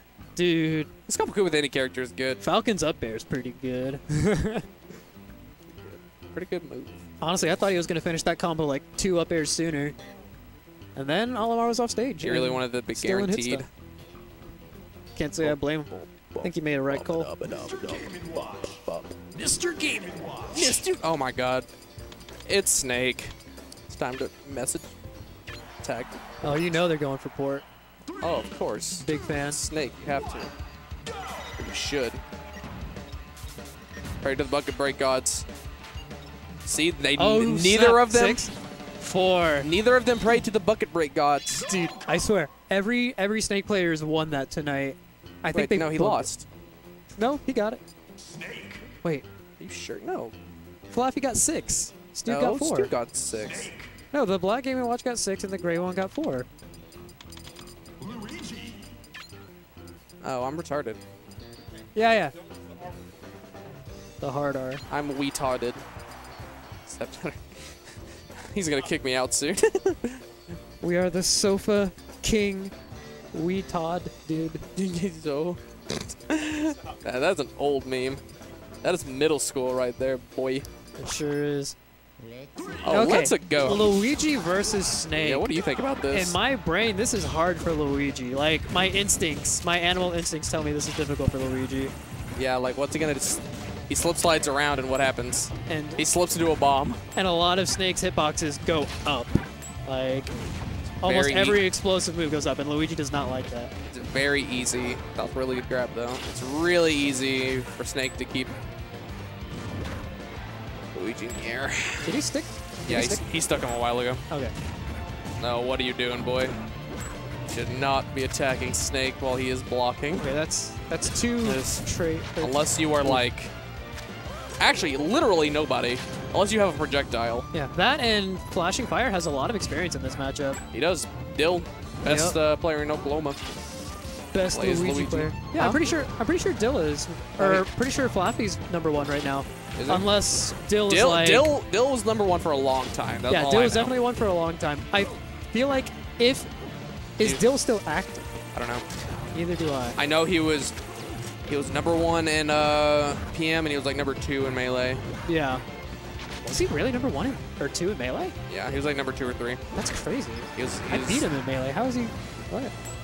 That was Dude, a it's long- Oklahoma Melee. And I don't want to shit on Oklahoma, Yeah, dude, they're but full y'all of aren't Oklahomies. very big. We love y'all, but Nah, dude, it's They're- hard not to sound mean about this. they've got homies for days. Yeah, we love y'all. I haven't seen Rice in so long. Dude, I hope that man's doing all right. Obvious too. He's cool. It's weird. I always forget his tag, but I always remember his actual name, Puyan. Yeah. Like, he's one of those people that I recognize as his name. So Okay, one thing Luigi does have is he has a pretty good projectile with dealing with mine. Yeah, but I don't think mine is a really big problem for him right now. It's not. Like, it's just he's kinda Snake's getting- normals. Yeah, he's getting a little circle camped. That Yep, feels there's bad. the port. That was also just like Luigi being slip slidey. Well, that was silly. Also, one thing that not a lot of people know, when Snake does his down B to recover and text the ledge, he doesn't have like invincibility or something. So you can like definitely hit him out of it if you just recover invincibility properly. Really? Uh-huh. So like when he does like do that and like he texts right next to the ledge and he starts his up B, if you have like if you time your invincibility correctly, you can just hit him out of it. Interesting. And like if you're Luigi, for instance, if he's at a high percent, Okay. yeah, that was funny. If you're Luigi, for instance, you can just like refresh invincibility, he'll down B up to you, and then you just drop it nair. and Ooh, it'll I like that. explode. Yeah, it's Peter taught me that. So it's like it's not as like obnoxious as you think it is. It's still obnoxious, but you can. There's definitely ways around it. I think he's trying to fireball the I think he's just trying to get Flaffy away from him. yeah. That mine's looking real scary right now at It that is. percent. If you were playing Bowser, He could have teched it too. Could have teched it. Dang. If you're playing Bowser, he would just stand underneath that platform and get hit. Gosh. It's really fun. Bowser Snake is a fun and interesting matchup. Double hit. Oh my god, I didn't even see that. When did he place that? Yeah, Luigi looks like he has a hard time getting in this matchup. Oh my gosh, that was a life-saving down air right there. You also, if they like, Ooh. I'm pretty sure if they like place Mind Bad, you can, with Luigi, you can like invincibly ledge dash towards it and like activate it and still like be approaching Snake.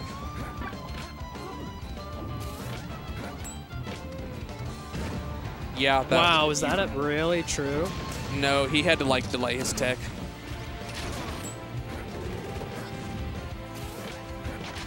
I like that he instantly got beat because he still had his double jump. He forgot it was there. Yeah, that looked pretty rough. I don't think I agree with He should play Battlefield for Ivysaur. stage 1 because he kind of got circle camped. Smashville. That is the first place I expected him to go. This is a much better stage. Yes. I wonder how they ended up on. I don't think Battlefield. Stude realized how bad Snake can like circle camp Luigi. That's probably a cause.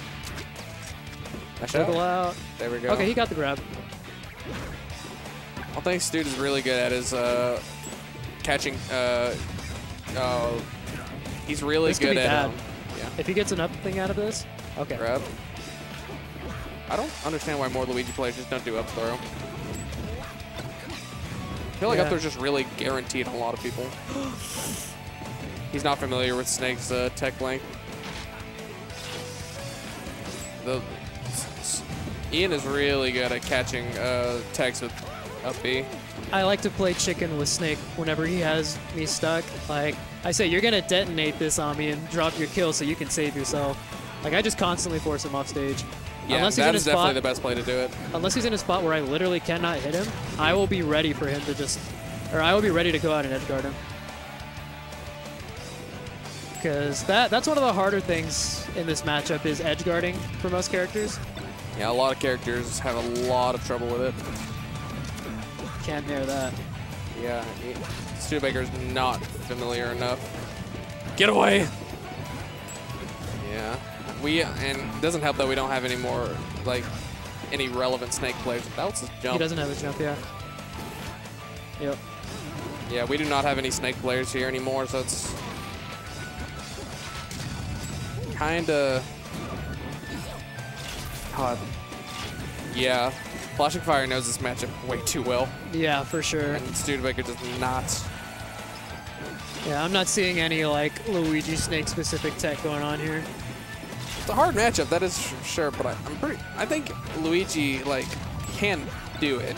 It's Oh, yeah. hard. You have to learn how to punish Snake. Like, I feel like... Oh, okay. I feel like Snake's a decent combo weight for Luigi, but I don't think Stude's very familiar with the combos he needs to be doing. Yeah, it's also just, like, hard to, like, get the first opening on Snake that you need, like, to get him into that combo thing you need. Yeah. Because, like, One, he keeps, needs to stop doing down throw. Yeah, he keeps down throwing and not Just getting do up anything throw. off of it. That's one thing that Stude does a lot. He does not up throw. Granted, And at 0, you can just do up throw. You don't need the down throw and then hope you get down smash. You can just do up throw down smash or up throw up smash. Like, I wouldn't know.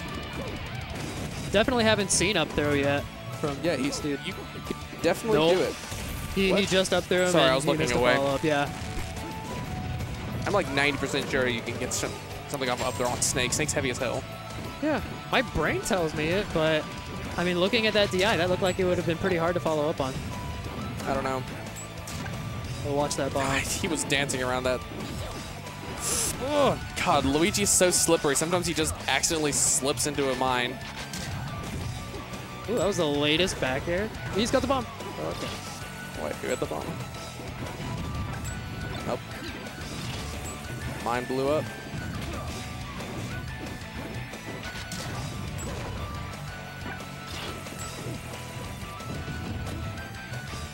What was that throw?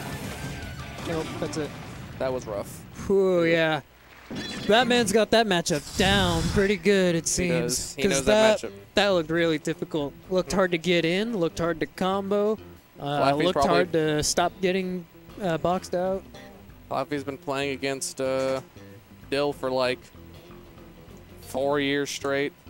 Yeah, dude. He knows the matchup really, really well. It's a hard one, though. Yeah. Let's see. I feel like I'm going to have to play in bracket pretty soon. Because I got knocked into losers, so I should be, like, needing to play soon. I've been DQ'd, so you've I been can forcibly commentate. outed. I was just about to start whistling, and then my brain told me I don't need to whistle because I'm on a mic. Now I'm mad that I didn't, because we literally would have started on the same note. God bless. Papa bless, my guy. Oh, man. Jake the Snake. Hello. That's such a cool jacket. Big agree. I think I'm more of a fan of people leaving the game on the results screen. All right, I'm gonna hop off commentary and go play some video games.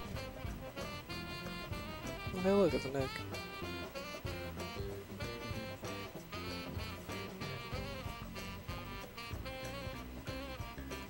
Yes, sir. He's definitely going to kick you off. Guys, I need help. Emma's gonna murder me. You don't seem as scared. I hide my fear pretty well. Animals smell fear. Jesus. How you been? You tired? Yeah, a little bit. Yeah. I only had to get at work at 8 today. Oh, yeah. And I have to get at 8 tomorrow, so it's like, it could definitely be a lot worse. You beat Birdman, I heard, with your Sheik. That's good. You've been feeling it a lot more. I finally beat his DDD. So what, you're in winners versus... Who do you have to play soon? Is it Flaffy? Fight? Yeah. Who are you going to play? Yeah, Flaffy. I'm playing Sheik. Really? Yeah, I'm not... Bowser Snake fucking blows, dude. It's really bad. Plus, Sheik is really good versus Snake.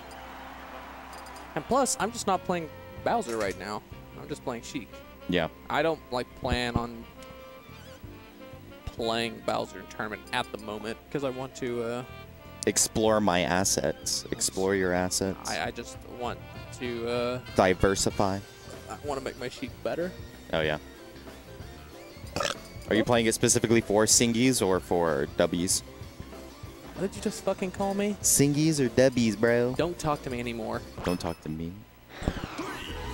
Alrighty, so we're going to have Zeus versus Fury. Zeus. But for your answer, mostly singles.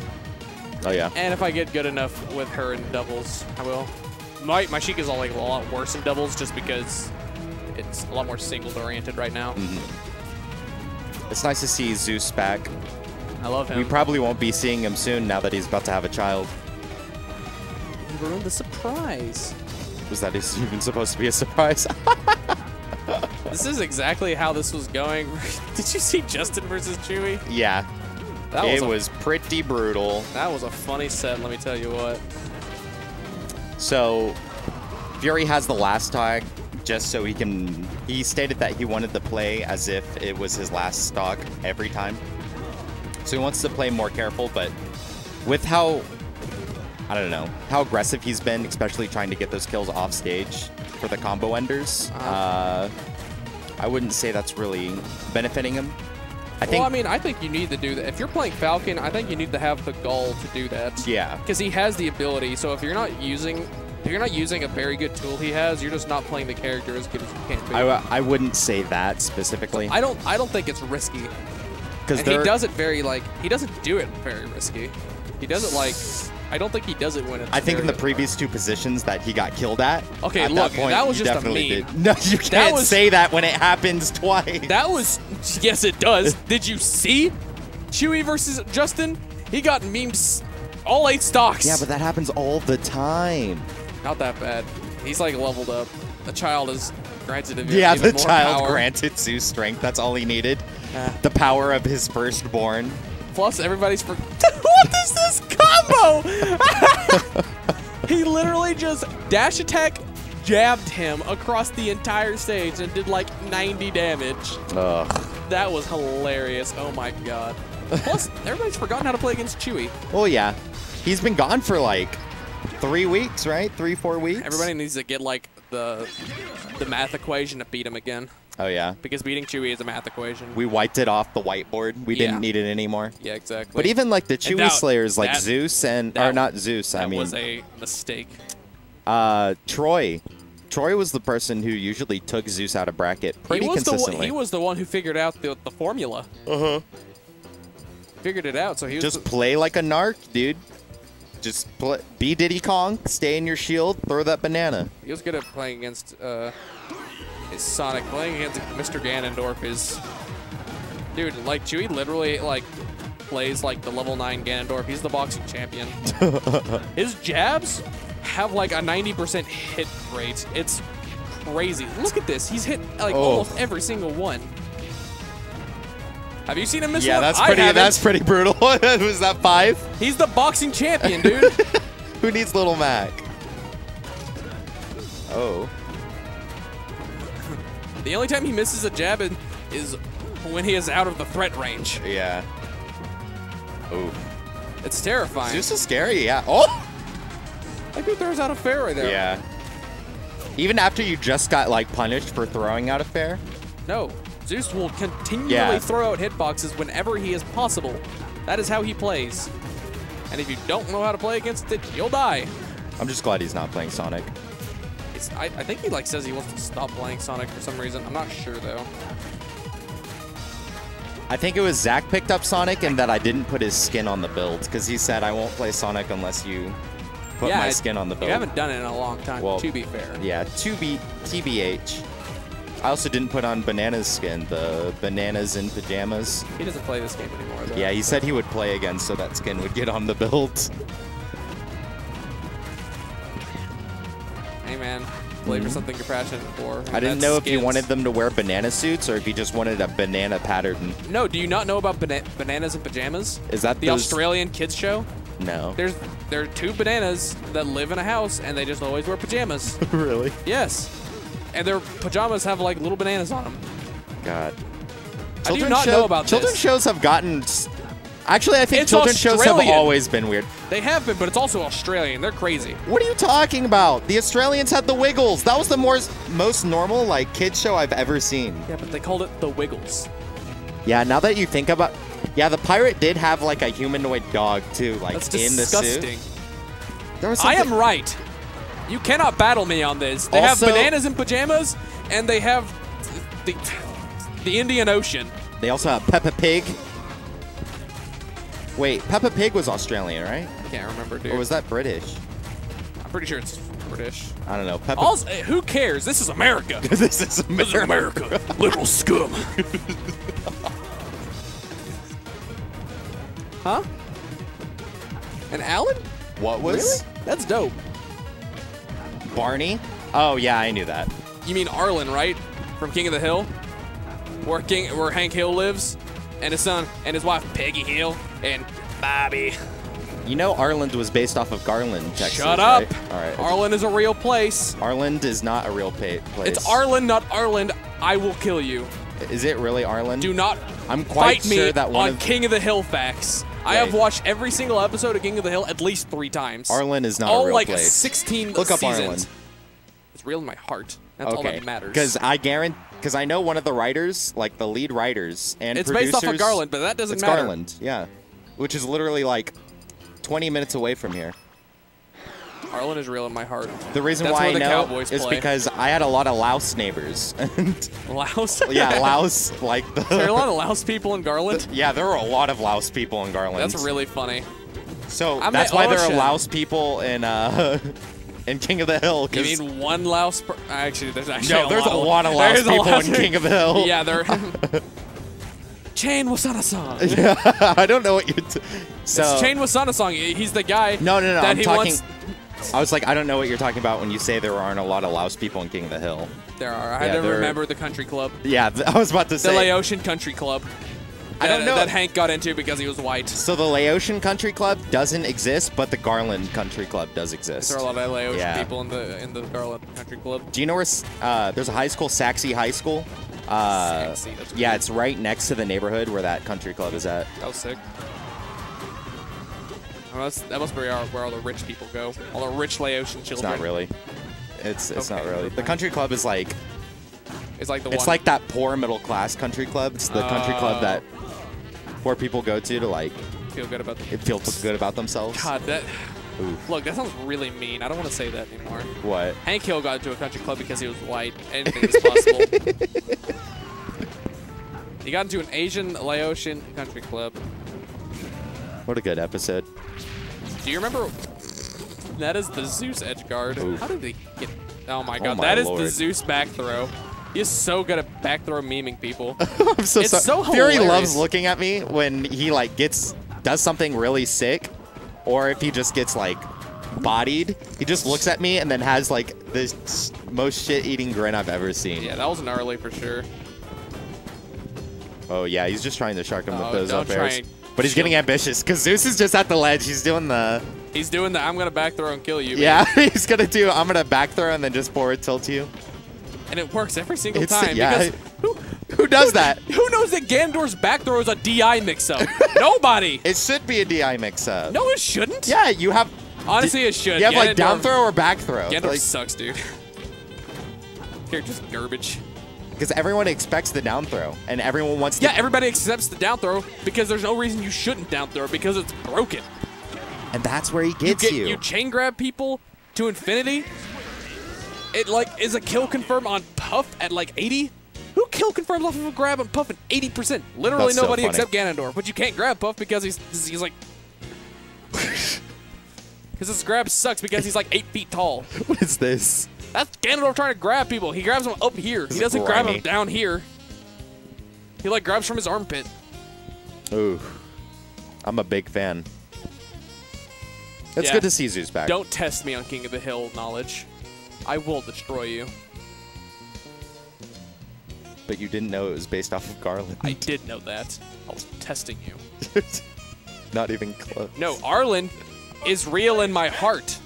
It doesn't matter if it's real in real life. I am talking about King of the Hill.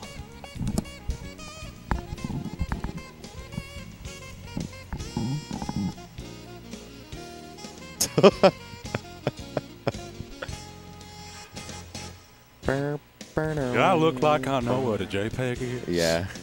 No. God damn. So I went from fighting Snake to immediately fighting Ice Climbers, and I was like, this is the bracket from hell. Oh yeah. This is literally a keep away.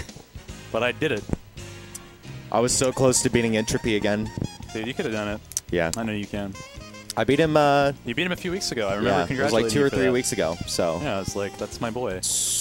Getting better at the video game. Yep. Important thing. It's hard. It is difficult. Like, Smash has one of the highest learning curves, I think, for a lot of video games. Yep. Like, fighting games in general, there's a pretty good one, but Smash is like, just figuring out how to move feels unintuitive because of how many extra layers of mechanics there are. Sonic Fox even said it. Yeah, I know. He's like, I don't think it's a fighting game, but those guys impress me. Yeah. A lot. He said there's a lot of respect for those who. I Get do good at want to Smash. see how he does against Zero. Yeah, in Ultimate. Yeah. I think it's going to be interesting. Did he say because 3 months or 6 months? 6 months. Okay. So, Wait, no. Maybe it was 3. was it 3? Yeah, I would assume it's 3. Sonic Fox is pretty good at picking up games, to be completely honest with you. Is he just going to work on wall teching? Up out of shield. Wow, I hate Brennan just looking at me. I hate literally everything. Oh my goodness. Yeah. How well can you up B out of shield? Or Very even just well. up B? Jesus. That was sick. He's just showing off. That character's too wild, dude. That's a good ass character. Good in terms of the tier list. For the health of the game is questionable. But, that aside. I like his playstyle. I like Brennan's playstyle when he's not camping me. I like zoning. I think Zoning is cool. Camping is not. I love watching Yeah, like I love watching Lunchable's Toon Link when it's not happening to me. There's something. So this is based off a perspective. Is Yeah. what I'm. No. Is what I'm hearing. I think it's so. The Snake. difference. What I'm getting here is Yeah. that zoning and camping is happening to me. Yeah. But zoning is happening. Camping is me has watching. an intent. Camping has an intent. So and does you, zoning. No, camping has intent, and you feel the intent. Zoning, you're able to passively watch. You don't feel camping when you're watching as much. Okay. Does that make sense? So it's still through perspective. Yeah, no, it's I'm exactly totally- through perspective. Okay. I'm saying that it's definitely. So like, I like it when it camping doesn't is in the happen to eye of me. the beholder. Yes. Okay. That makes sense. You're stage camping. See? All right. Neck, Sheik. This is actually a pretty decent like combo weight for Sheik, but she Yeah. also gets actually comboed by Snake, which she doesn't get to do to very many characters. And then the low profile is just so hard to deal with. Yeah. So they both are. Yeah. For each other, the basic combo weight, especially for kill potential off the top and the sides. So they both lay on each other around the human fast falling level. So Sheik, Marth, and Snake are all in that fast falling level. When it comes to weight, though, Sheik is lighter than Snake. Snake Nice. is at 110. I think Sheik is roughly 90, 95. Yeah. So They're both decently thick, but Snake is definitely far thicker. yeah, so Snake is definitely a heavy boy. That's why the Brawl model has the big booty, is because that's where he's packing all that. Yeah, that's where he's he's- packing all that extra kick. They took that out in Smash Ultimate. Yeah, I'm really curious how they're going to really Dude, they better fix it. diversify the weights. They better fix Snake's bet. That's all I'm saying. I don't know. So, Snake and we saw this in Ultimate. Now, Snake's grenades don't come out frame 1 like they did in God Brawl, bless. but Brawl Snake they is still come out suppressive. faster than in PM. Yeah. They so come out quick. like frame 3, frame 4. Yeah, I'm sure MVD is going to be very, very happy. Yeah. It's now they also fixed the hitboxes on like his forward tilt, so it's not as outrageously big. So he goodness. doesn't just swing his leg up and then he has 3 hitboxes or like after where his foot already is. What, his first up tilt?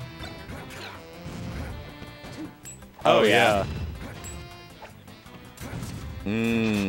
See, we talk about zoning, and then he's just gradually encroaching on space so well. Like it's horrifying. Because like Snake's natural state and like best form of advantage is when he has you coming to him. One could say camping, but like watching a good Snake player take space is impressive in its own right. Yes, Yeah. I do agree. And I think one of the big reasons why a lot of people feel Oh my God!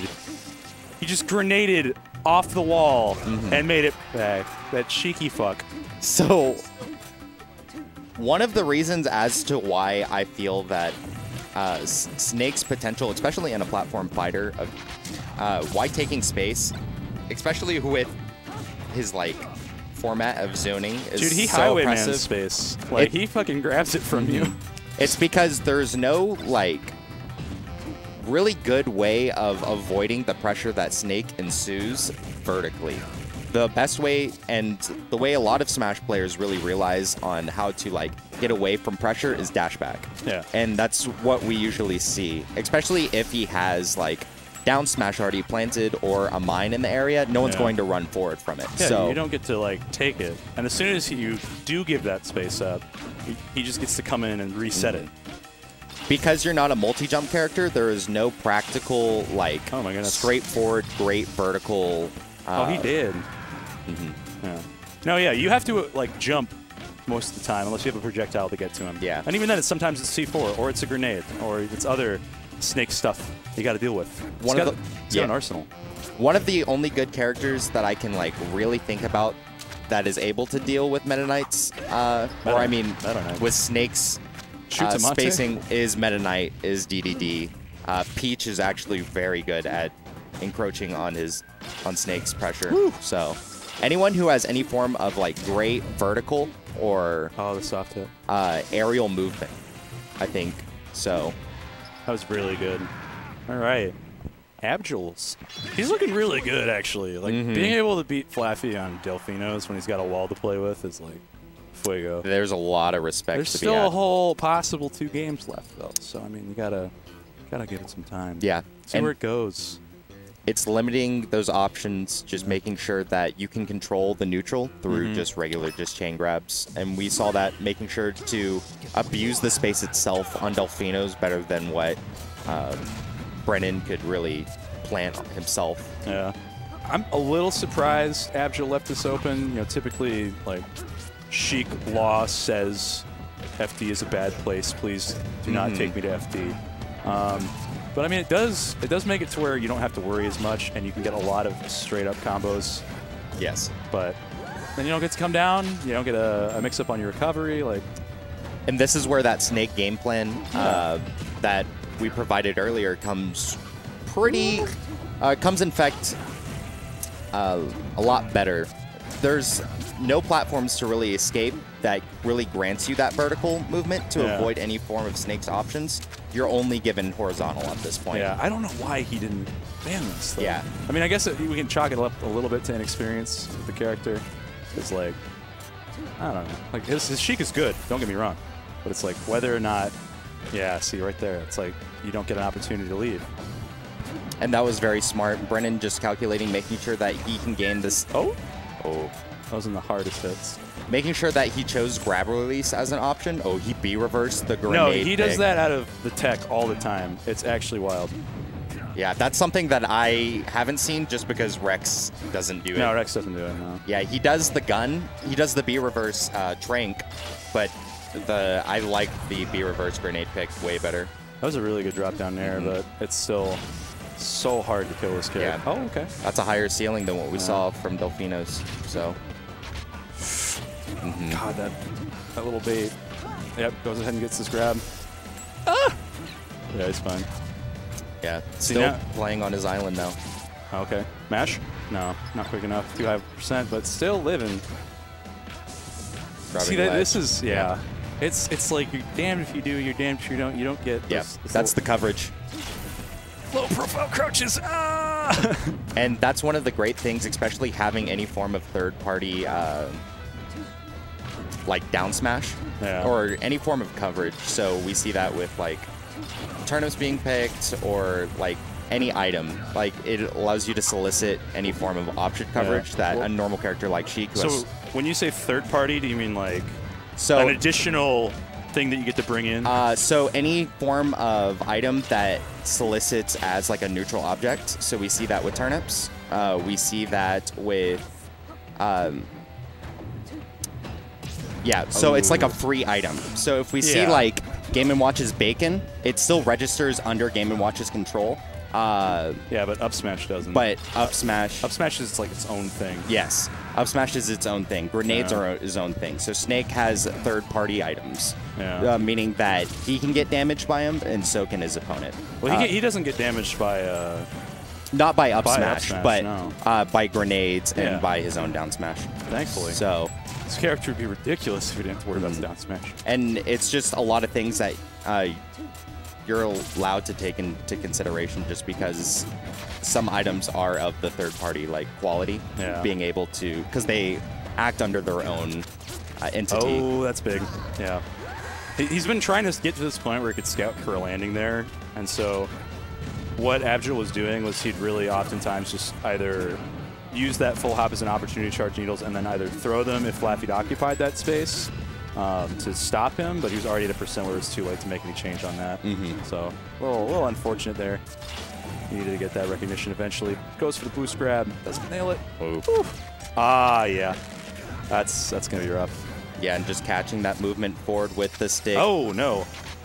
Oh, he got rid of it. That's right, because it actually takes the character model away. And drops it onto the ground. Yeah. That's so funny. That's so cheeky. But he's probably dead here. No jump. No chance. And that's actually one of the big qualities. And that's because stick actually acts as a third-party item. Yeah. Because it'll stick to any form of character. And it allows itself... Well, the stick aspect, it can't stick to Snake himself. It used to in Brawl. Yeah. Like it would just like... You could just if run you past rubbed them. off each other, sometimes it would just move to the other person. but the fact that it will stick and it's able to damage on any form of quality. Yeah. Very, very interesting. Pretty crazy, man. That's very smart from Jake, because he got stuck so early, it puts him in a lose-lose unless he's in the edge guard scenario. I think he should have stayed Zelda for a little bit longer, honestly, because it's like you weren't in a situation where transforming back would have gotten you anything. Yeah. And he lost out neutral for it, so I mean, it's one of those things that you want to see him take care of. I think, honestly, like, okay, yeah, I can see this. It's really good. I think overall as a stage compared to what Oklahoma plays on, I don't think Oklahoma plays on the new stage adjustments. No, I don't believe so. I think this is one of the reasons why they're here is just so they can get better practice overall with the stage list. IaB's not running this, though. So yeah. I think Brennan is going to be quite surprised when it comes to the overall... Oh, my lord. Yeah, no, he's quick. We'll be quite surprised with the blast zone changes and the stage. Yeah, it doesn't affect the vertical one. The side blast zones, though. Snake doesn't kill too often off that otherwise, unless it's like a forward air. But, I mean, we'll see. Yeah, he seems just fine, but still living. Forward tilt, incredible IaB and incredible startup. Nice. Good patience. Up smash. Oh, yeah. Yeah. The follow-ups aren't looking quite as clean from Abjul. I think a lot of it is just like he honestly starts with back throw almost every time, and so it's really difficult to develop a mix-up tree. Like make people fearful of one throw if you're only using the opposite. Another curious property about Trank is that see, he's just doing it to get off of it. Yeah, that won't kill. I'm sure he's stoked about that. Yeah, it's still working really well because it solely relies on Flaffy's punish after the transformation itself. Jake, why? I'm curious. Yeah, I am as well. Yeah. Oh my goodness. Oh no. Yeah, and having problems getting down. This is a mess. Yeah, just catches him coming through. I don't know if Jake was just being risky, if he was trying to explore what was going on. Ooh! Ooh! Yeah, very absolutely strong. Zesty. No rising back air after the immediate upbeat, just because the rising, the startup on the rise quality of the upbeat is actually incredibly slow. He actually picks up in speed the longer that the Cypher is out. Oh, he goes for that. That was a long tomahawk. That was like a very, very big attempt at one. But it was great reactions coming out from Flappy, making sure that he can just... just react onto that tomahawk. Ooh. Nice, there it is. He's scared. One, because he planted, and because Sheik has incredible diagonal pressure, which is the hardest form of pressure that there it is. Snake has to really adjust to. A lot of the matchups that Snake is really poor at is due to the fact that... Yeah, he's got to like fight and push to get in there. But like other characters are just so good at diagonal pressure. We see that from Sheik. We see that from Peach. Peach is okay. We see that from Ness. Like she's good when she's coming with forward air or something like that, but it's like shield pressure. He can. Peach is actually great with the close-up scramble situations against Snake, which is arguably one of Snake's hardest formats, other than up B. Yeah. Turner learns that. Gonna go ahead and probably plant that there, just cordon off that bit of stage, but. Any form of character that can really scrap close up and has very strong diagonal pressure is good against Snake. Oh my goodness. Why does that have so much armor? Wow! That was such a tight sequence there.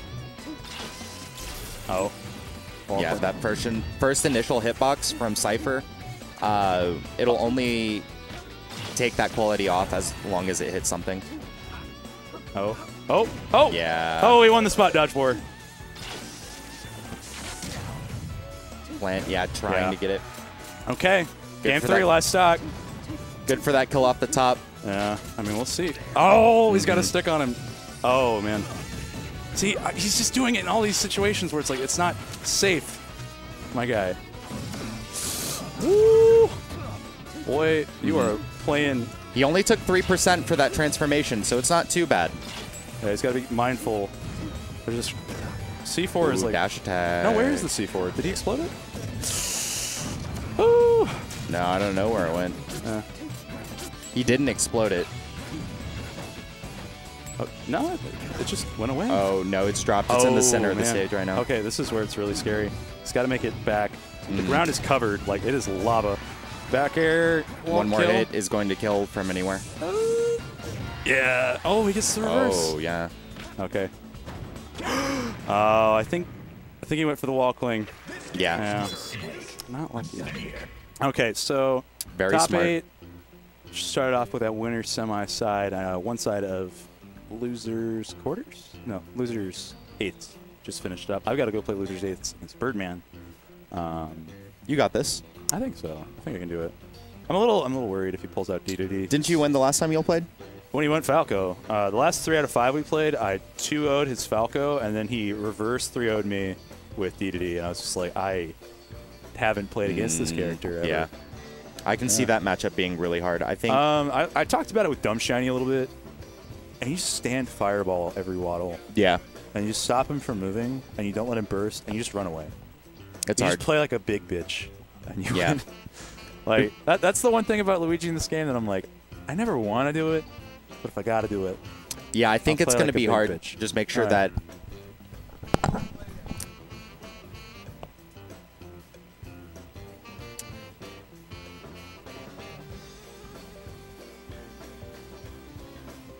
Hello, hello, hello. Congratulations on your previous wins against Studebaker and American Bowser. Thanks. This is turning out to be a pretty good bracket for me, I think. Oh, yeah? Yeah, because the space he's got taken up by other players, and I've classically struggled against Birdman. And last time I played Arsenals, he beat me. So Yeah. Project M does that sometimes. You just get a good bracket, but you know, That's a great mentality. Yeah. I'm curious about how far you're going to run today because I don't know. I know American Bowser had your number with Sheik. He was like, "I'm going to do it.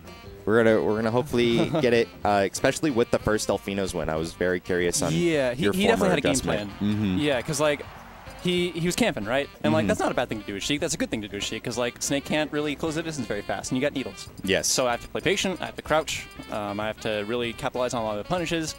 But like he's still edge guarding me really, really well. I was impressed with the edge guarding. Just overall, he like forced a few errors out of me. Yeah, like it really could have gone either way. I think just a couple miscues. That SD at the end, I don't know what that was. Yeah. But he seemed kind of frustrated about I think that. he was going for the wall cling just to that throw would you have been off. interesting. But with Studebaker versus Captain Birdman, they've played recently. Getting that double hit of the down smash is going to be kind of detrimental, especially with the immediate buildup of percent. Yeah, it does 34% if you get both hits. Yeah. It's this spacing battle. Oh my gosh. Oh, wow. Wow.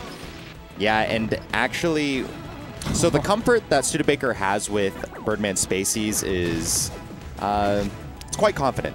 So actually This looks beating awful. and having a great record against looks Captain awful. Birdman's Falco. But with DDD, I know Captain Birdman actually having Studebaker's number, being able to deal with floaty characters pretty well. So what I'm seeing is that Luigi just doesn't have the ability to do anything about the big hammer if Birdman spaces right. Like, I don't know, maybe you could try a down B mix-up once in a while, but that looks super hard. Yes. And especially because Birdman has those Waddle Dees and Waddle Doos just to go for any form of coverage, especially on the horizontal and collide movement. Yeah, and that'll like negate a lot of the fireball pressure that Stu likes to work with. So a lot of problems coming out. Yeah, armored. And that's like not a small problem for Luigi. Oh my goodness. Yeah. And Most it- characters, they just kind of drift back, but then Luigi's like, he's a rook. He moves vertically and horizontally. And feinting that aerial drift Try the previously footstool. just to go for the ledge. Yeah, Birdman very familiar with the footstool tech. Yeah, Spacing. holding the shield. Oh. It's still not dead. Goodness. At 150 on PS2, this could be a problem, especially if Okay, he's just giving up. yeah, that strong nair is not going to kill. Yeah. Yeah, I understand that. Like, you just really need a reset after that match. Switching to Ivysaur. Yeah. I don't disagree. I don't disagree either. I know it's a better matchup. The only qualm that I do have about the pick itself is that Studebaker, actually, I haven't seen Studebaker play Ivysaur in competition in almost a year. Me either, actually. Like, So, I don't know if I could quite put a time on it, but I haven't seen him play Ivysaur in a long, long time. yeah, take we'll that as you will with so many forms of I don't know. He's rose with his Luigi pick quite recently, and that's what really, I don't know, split him apart from every other player. So hopefully the game plan changes. I hope something comes up differently, especially if he with the immediate character switch. Okay. Looking a little rusty to start. Birdman taking advantage, just struggling. And it's getting that switch, making sure that these immediate shield options, or out of shield options from Captain Birdman, proving to be a big problem. Oh, okay. Birdman actually lets go of ledge a bit early. Ooh, and he had the opportunity to go for the spike. He actually ledge canceled that up B. Oh my goodness. Okay, that fair could have been a lot juicier, but this dude trying to get his punish off. Oh, that's ambitious. Yeah, and ambitious is really going to get you hit. So, Okay. high hopes and dreams, going to lose the first stock to Captain Birdman on Dreamland. This is going to be a very big spacing battle. And Oh, the patience. Yeah, speaking of dreams, you said Dreamland, and like I'm really surprised by this pick. He's playing DD. yeah, This is gonna take forever. I think you have to be very confident in your skills with Ivysaur, especially with your amount of like neutral wins overall. Right. I think he did it more so he can gain space in the matchup overall, just so he can play very carefully, do what he's doing, playing in the corner with Razor Leaf and whatnot. But Captain Birdman has a pretty good means of getting in. Which is weird to say about a DD, but like you're not wrong. And if you are going to play that incredibly defensive gameplay, or that gameplay style with Ivysaur, you have to keep in mind that you are giving DDD center stage. Yep. We have the Bloom Stewed. Yeah. Doesn't look like he's used to edge guarding that recovery. No. It doesn't look like he's used to playing this character in this matchup over, like, throughout any form of asset. Okay, he knows he can get heals off the waddles, which that's really important. Oh, nice. Okay.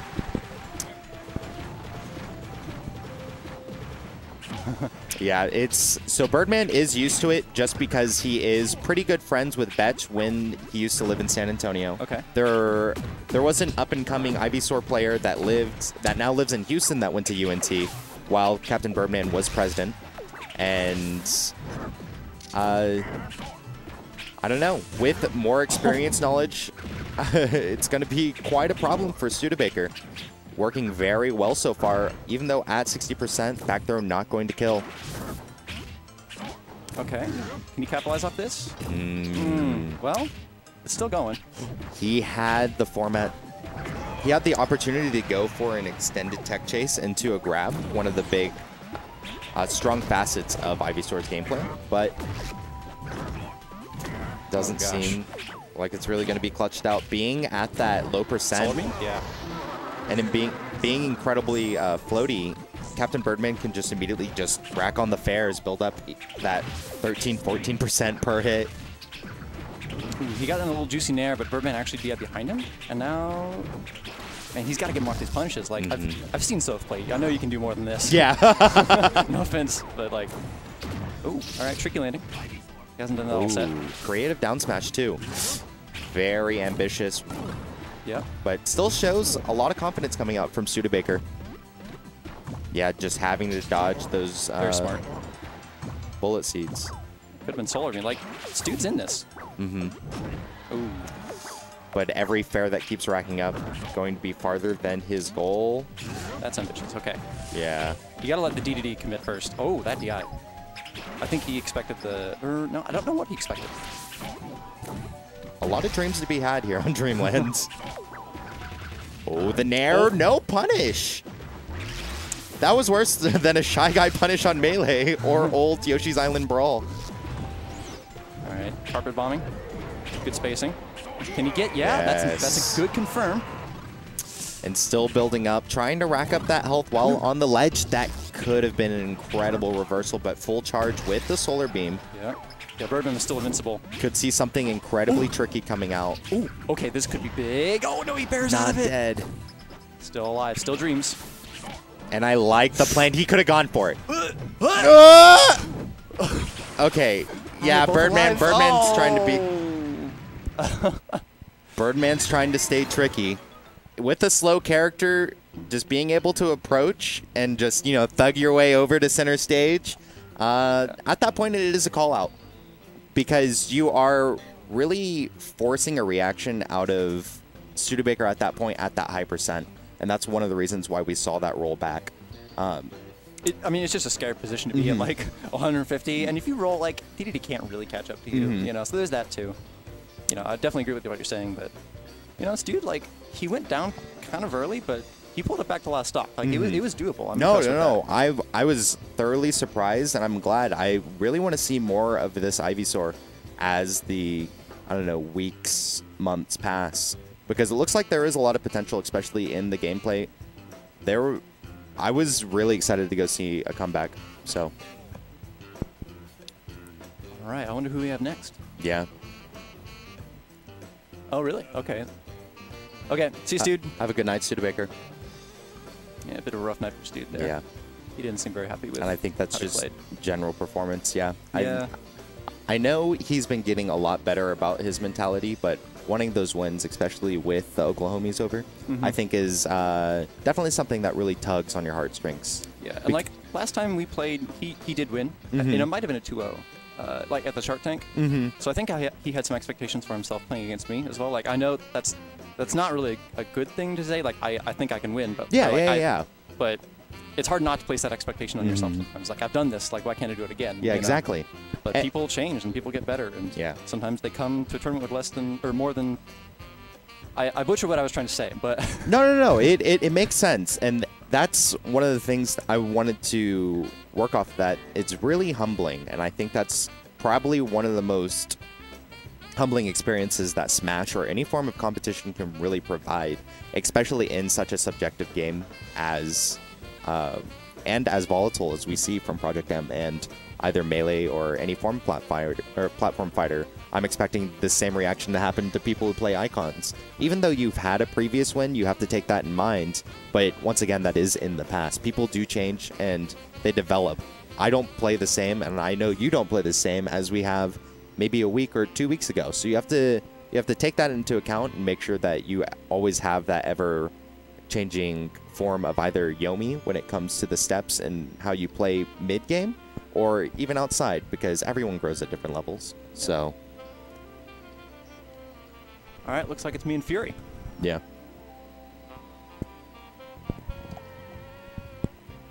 Who's receiving a call? Is that me? Ah, Trey's getting a... Sad to see, Papa Trey. Thank you so much, Brennan. I love commentating with you, by the way. If you're curious where we are right now, we are here at FX Game Exchange, 3000 Custer Road in Plano, Texas. My water bottle is somewhere around here. I don't know where it went. I would love a water, too. If you find my Apple water bottle, that would be God tier. I'm sitting on my cord. There we go. Creative spin. Hello, Birdie Birds. Hello, Lone. How are you? I'm good. I'm good. How's your tournament experience this week? Oh, fine. Just friendlies with the Oklahomies. Oh, yeah?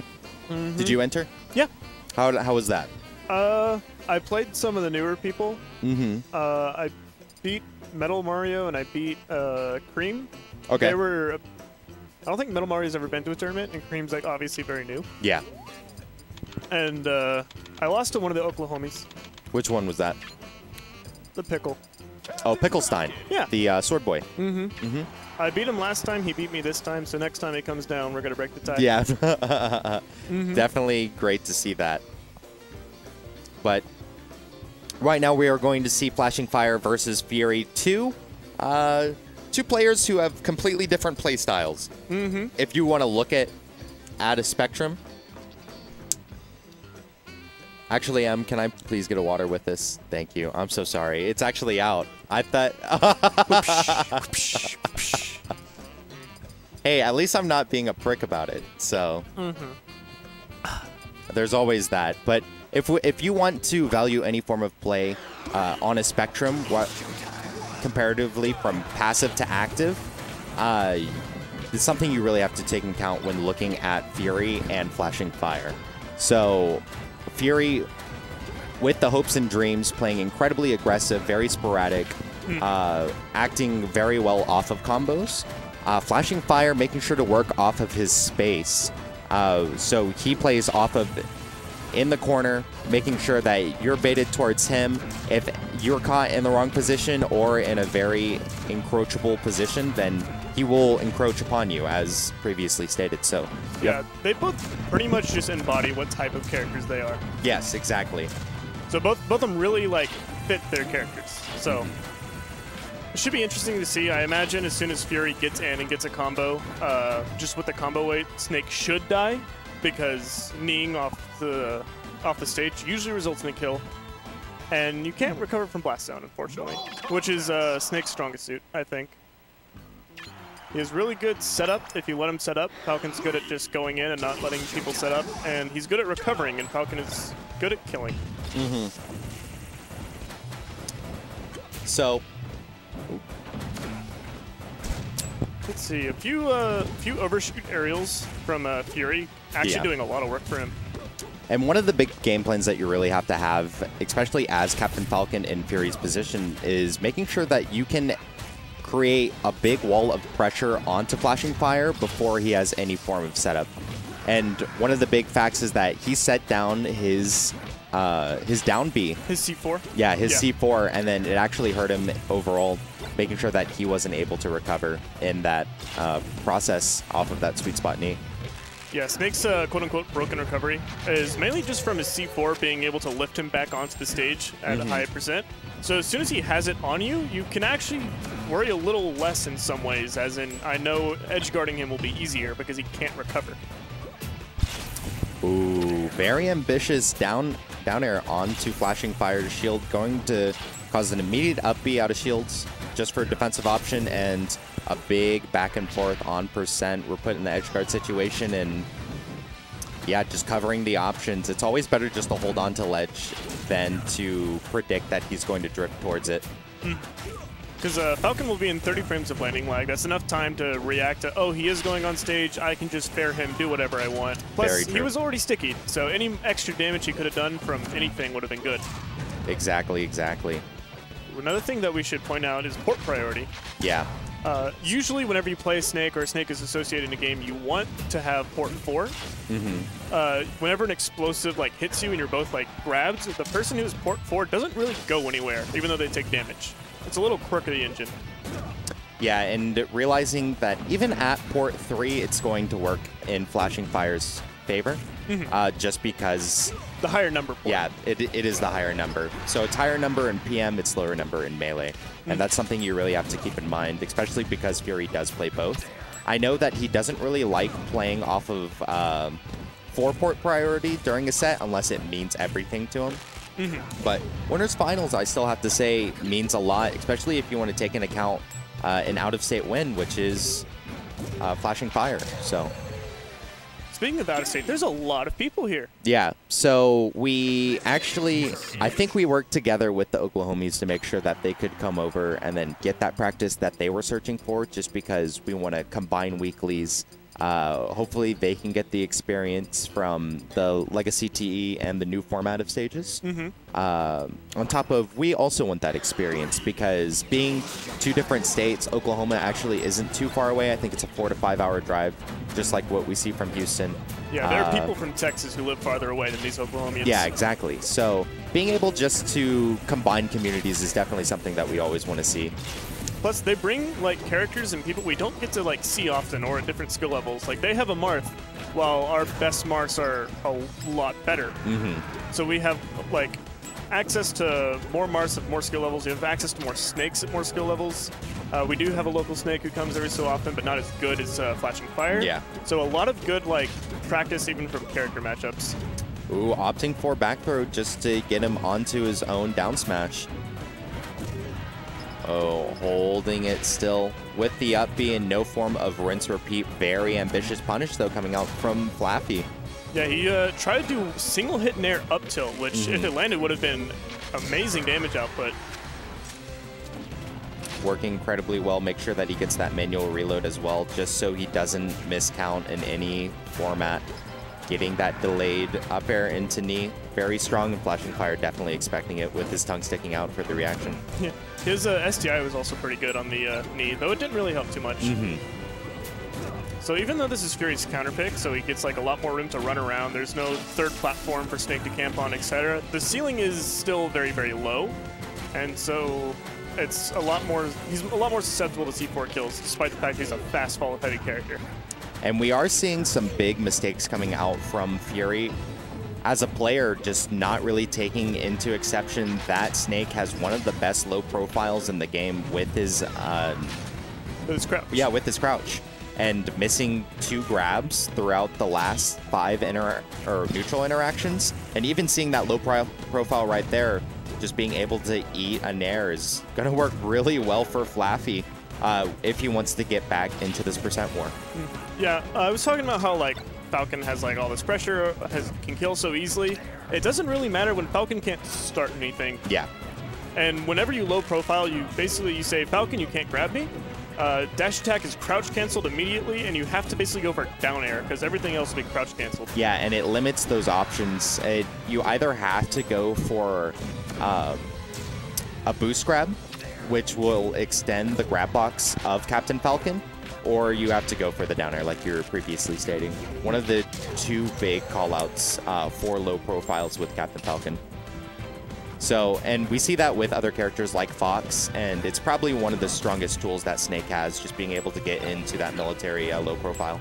A little bit of camping, has that down smash mine just right there, keeping him from running in. He is able to like dash in and shield and run away, so it's forcing Flashing Fire to take up more space than he needs. And it's good that Fury as well, even working off of what his tag is at the moment, making sure that he lives and making the most out of every stock as if it is his last. That's the reason why he put it on. So okay, that's pretty good. Flashing Fire, just making sure that he can get his zoning potential out. But with the patience that we are seeing from Fury, yeah. There we go. Even manages to grab the low profile. Oh, is this an immediate run back or did it miss input? It is an immediate run back. Let's go. Interesting, no time to decide if they want to counterpick or not. Flaffy just like, I want to go back here. I like it. I mean, so this is a pretty neutral stage, and one of the reasons why Flaffy left it open is because the combo potential coming out from Snake is pretty strong here. Both characters work well off of a horizontally inclined combo base. And it allows Flaffy to abuse the low profile even more, just because Fury is going to be working off of a lot of space. With the 2 platforms that we see separated, one of the big plans that we see from Snakes at a higher level, even Rex does this too, is that you're going to be able to plant a down smash on one side of the stage, and then you're going to be causing pressure on the complete opposite of it. So we see the down smash on the left, a majority of the fighting, and where Flaffy was running towards was to the right, just so he completely controls one full asset of Pokemon Stadium and lowers the movement options that Fury is allowed to go towards. It's Snake's, if he's allowed to set up, can control way too much of the stage, like just left alone. And it's that strong zoning potential, one of the big things that Fury really has to take into account, making sure that he can abuse that pressure so Flashing Fire can't set up.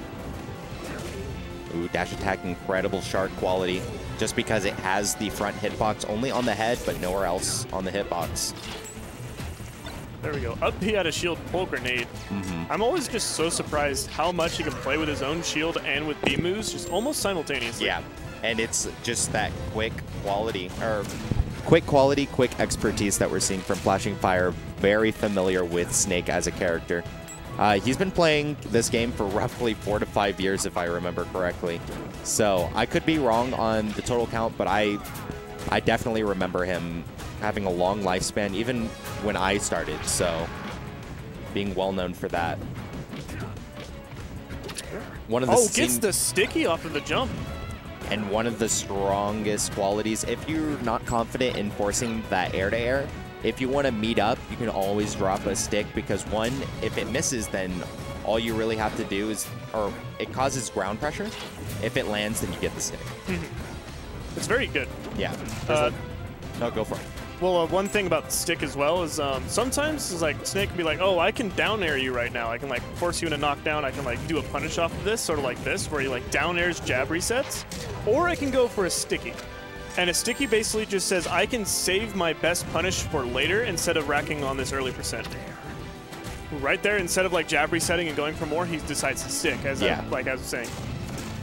Oh. Oh my god. And very strong punish coming out from Flashing Fire. If he ever wanted to go for a backdash, especially in that corner situation, being able to cover with a Dacus is one of your strong options. Because Fury immediately jumped, he was also caught by the pickup, which is the mortar that comes out of the Dacus, and then it just puts him in a very poor position.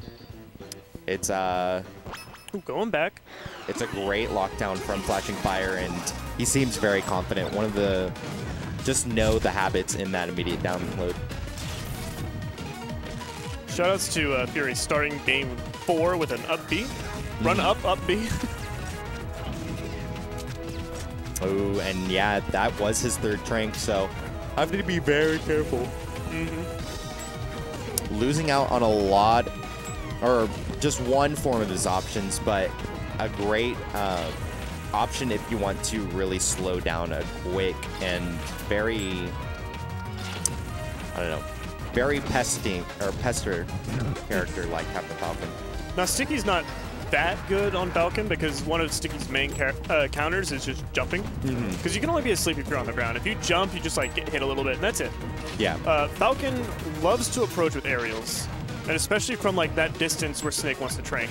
So if he goes for a trank at the same time Fury wants to approaching with an aerial, then like Falcon takes 1% and that's it. And he loses one of his 3 tranks. So I wouldn't say it's too bad of a counter anyways, because if you do jump and you're hit with trank, what will happen is that'll keep you in place. It's practically a Falco laser that you're allowed to get 3 times.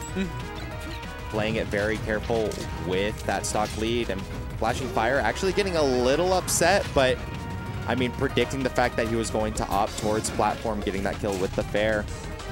Oh, no form of Dacus. That was actually a situation right there where if Fury had chosen to take port priority, that grab there would have been a lot better for him. Yeah. Because he had to like go for the throw immediately where the mortar would have hit him and sent him away. Oh, and I love it. Playing so patient, working off the positioning, and then knowing that Fury is going to give up space with his own backdash, just using the mine against him. So really have to keep that in mind. And I talked about this with Studebaker earlier, is that Snake is so good off of pressure in platform fighters just because against characters that don't have great vertical options to escape the pressure. So one of the big things that we see from Sheik and even Captain Falcon is that their best way to avoid pressure is through a backdash. And that just gives up more space. If he has a mine like he had previously set up, it makes Fury more prone just to run into the down smash. Great stick. Oh, with the carry. And gets the knee off. Luckily, killing Snake does remove your sticky, so Flaffy has to set up for another stick if he wants to get like an extreme punish. Exactly. But with 100%, yeah, just trying to work off of the down smash. Make sure that the fair lands right into it. You have to make sure that you keep it in mind. And also even setting it up with its own down smash. Catching that double jump. Oh, misses the trank. Might get poorly punished for that. First hit in air, and Fury's playing pretty exceptional with his movement right now. No call out onto the forward smash, knowing that the third, or F smash 3 could have came out just because he did delay it. The run after with the dash attack, Fury with his own laugh. And still put in a poor position, allowing for Flaffy just to get more setup. Incredible air dodge. There's a few air dodges you can do like that, but you have to like shake the C-stick or something in a particular direction to make sure you don't aerial, but still air dodge. Yeah. All right, it's going to be Game 5 of Winners Finals. Flaffy versus Fury. PS2? I don't think so. I honestly, with the bans, it could go to Battlefield, which is Snake's stronger pick. Could also go to Dreamland or Delfino's. Opting towards Wario Land? Let's go. Okay. So for people out of region, and if you don't know, Wario Land has been changed a little bit, where its blast zones are just a little bit farther out there. So you don't die at 40 off of like random hits. And this is with the new standard that we've been seeing with the TE changes. Yeah. And the TE standardization.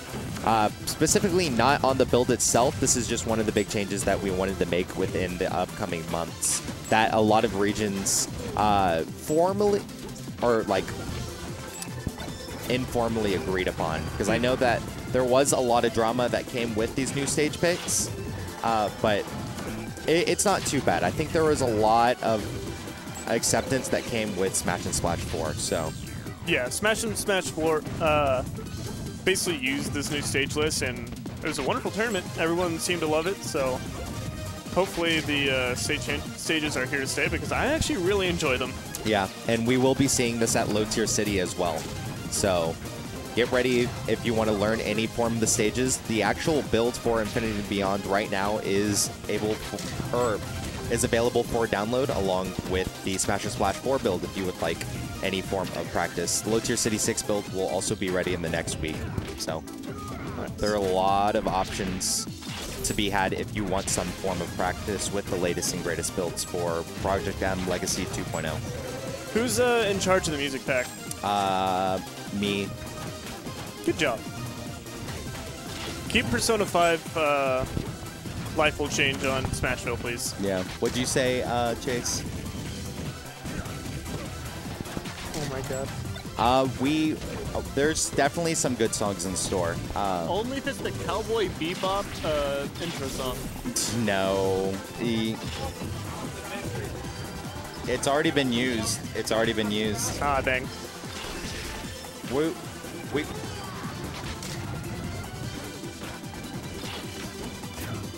Oh no, Fury. Oh, this is bad, but he lives. He's able to grab ledge too. Interesting. So what I really like about WarioWare as a stage, especially with Snake as a character, is that there is a lot of platform coverage to be had. Because of the top left and right platform, the most used are going to be the middle on the left and right, and there's a lot of coverage to be had from Snake as a character. Oh my god, he lived and he killed him? Yeah. No way. Fury has a lot of potential to come back. This is Fury's last stock. He's playing it really hard. Oh, there we go. Just waiting to see what option he picks. Oh my lord. God. That was like a 3-stock comeback. Wow. That was a 3-stock That comeback. was good. Ah. Good job, Wow. Fury. Dang, we talked about music and we could have... That was good. That was good. That was a great set. That was a great set. Hopefully they get to play in Grands, but that is... Who's meeting in losers? Arsenals? Huh? Who's meeting in losers finals? Arsenals? I think it's Arsenal's Captain Birdman. They're losers semis, right? Yes. Okay. Let's see. Captain Birdman probably got to play Wolf. Maybe Falco? It's Falco or Wolf. Probably not DDD. Actually, he has been playing DDD against Arsenal's recently. Really? Yeah. Interesting. Just because of the GIMP potential. Though Arsenal's has been getting pretty darn close to outmatching him. So you have to be very, very careful. Very, very careful. We're hunting wabbits. Yeah, we're hunting wabbits. Or foxes in this mean. So, okay. So for the music, there are two people helping me. So one is Mythic from MDVA. Lucas made? Lucas player, yeah. He's been helping me with some tunes that some MDVA peeps have been requesting. I've been helping, or I've been obviously getting my taste in music, and then not my personal taste, but what I feel best is for LTE or LTC 6 for the LTE 2.0 build. Just because there's a certain vibe that I get from the art that Tamara made, and we're trying to fit that as best as possible. Making sure that it's still hype and competitive from that we want the build to have, rather than relaxed and esteemed that we saw from Smash and Splash. All right, if you want hype on Wario Land or any like hype stage, you have to put Wild Challenger, which is better known as the Bobobo theme song. I think it really depends based on like copyright itself. Oh yeah, that's fair. So something we really have to watch out for, just because we would like the credit for the build overall and for the VODs that are being posted under Turning Locator. Yeah, So- that's fair. That's fair. I can dream though. Oh my god, that Nair Shine. That was good. That was good. Space Animals are always fun to watch. Yeah, and it's, I think, one of the big qualities that we are going to be seeing from Arsenal's versus Captain Birdman is the shine pressure onto shield, both having quite immaculate tastes, one coming from Falco experience and the other being just Arsenal's persistent Fox play. So keep that in mind when you're watching them play off of their shields. I think general spacing in the scramble position is also what you're going to have to watch out for, other than the shine pressure on shield. So, Oh, too short for that shorten. If you got the mid shorten, it was actually a perfect call out because Captain Birdman gave up the ledge. ooh, and with the full hop call out on the down air, doing it once again, catching out any form of immediate ledge dash. Ooh, Up throw you see up that air? carry? Ooh, reverse up smash, not going to be able to kill. Green Hill Zone. Extraordinarily high ceiling on this stage. Yeah, and that's just because Green Hill Zone is actually lower of a stage compared to the ceiling. So if we see on the Legacy TE 2.0, there's a stats chart for the stage ceilings. If you look at it, on Green Hill Zone, it's actually not that big comparatively when we look at like Smashville or Battlefield. But the bottom platform of Green Hill Zone is lowered so much that it makes the ceiling incredibly high. So you have to keep that in mind. And one of the reasons why Wolf is able to survive. Same for Fox. They're just the fastball quality. Though they're incredibly vulnerable to die off the side, there's a big misconception that we see from people who think Wolf is heavy, because he's not at all. He's actually the 9th lightest character of the cast of PM. Yeah, he's like 85 or something. Yeah, he's pretty light. The only reason why he survives is because he is the fastest faller in the game. So when he's knocked to the side, he actually falls down, and it creates a diagonal drift downwards to the lower left and the lower right corner. So it causes incredible survivability, and a lot of people misconstrue that for heaviness onto Wolf. So it's kind of like a combination that the developers really weren't, I don't think, were thinking of when Wolf was being further explored as a good character. Him being the fastest faller actually helps him out so much on living, just because he gets that perfect diagonal drift down towards the lower left and the lower right corner of the stage. Wolf also gets access to sort of a glitch called Shine Glide. Yeah, Shine Glide. He also has faster startup on his up B and side B, so you have to take that into consideration when edge guarding. Shine Glide helps him out, I think. I wouldn't say the most, but it's a pretty darn good tool. Oh yeah, it's just another layer to help him. Yeah.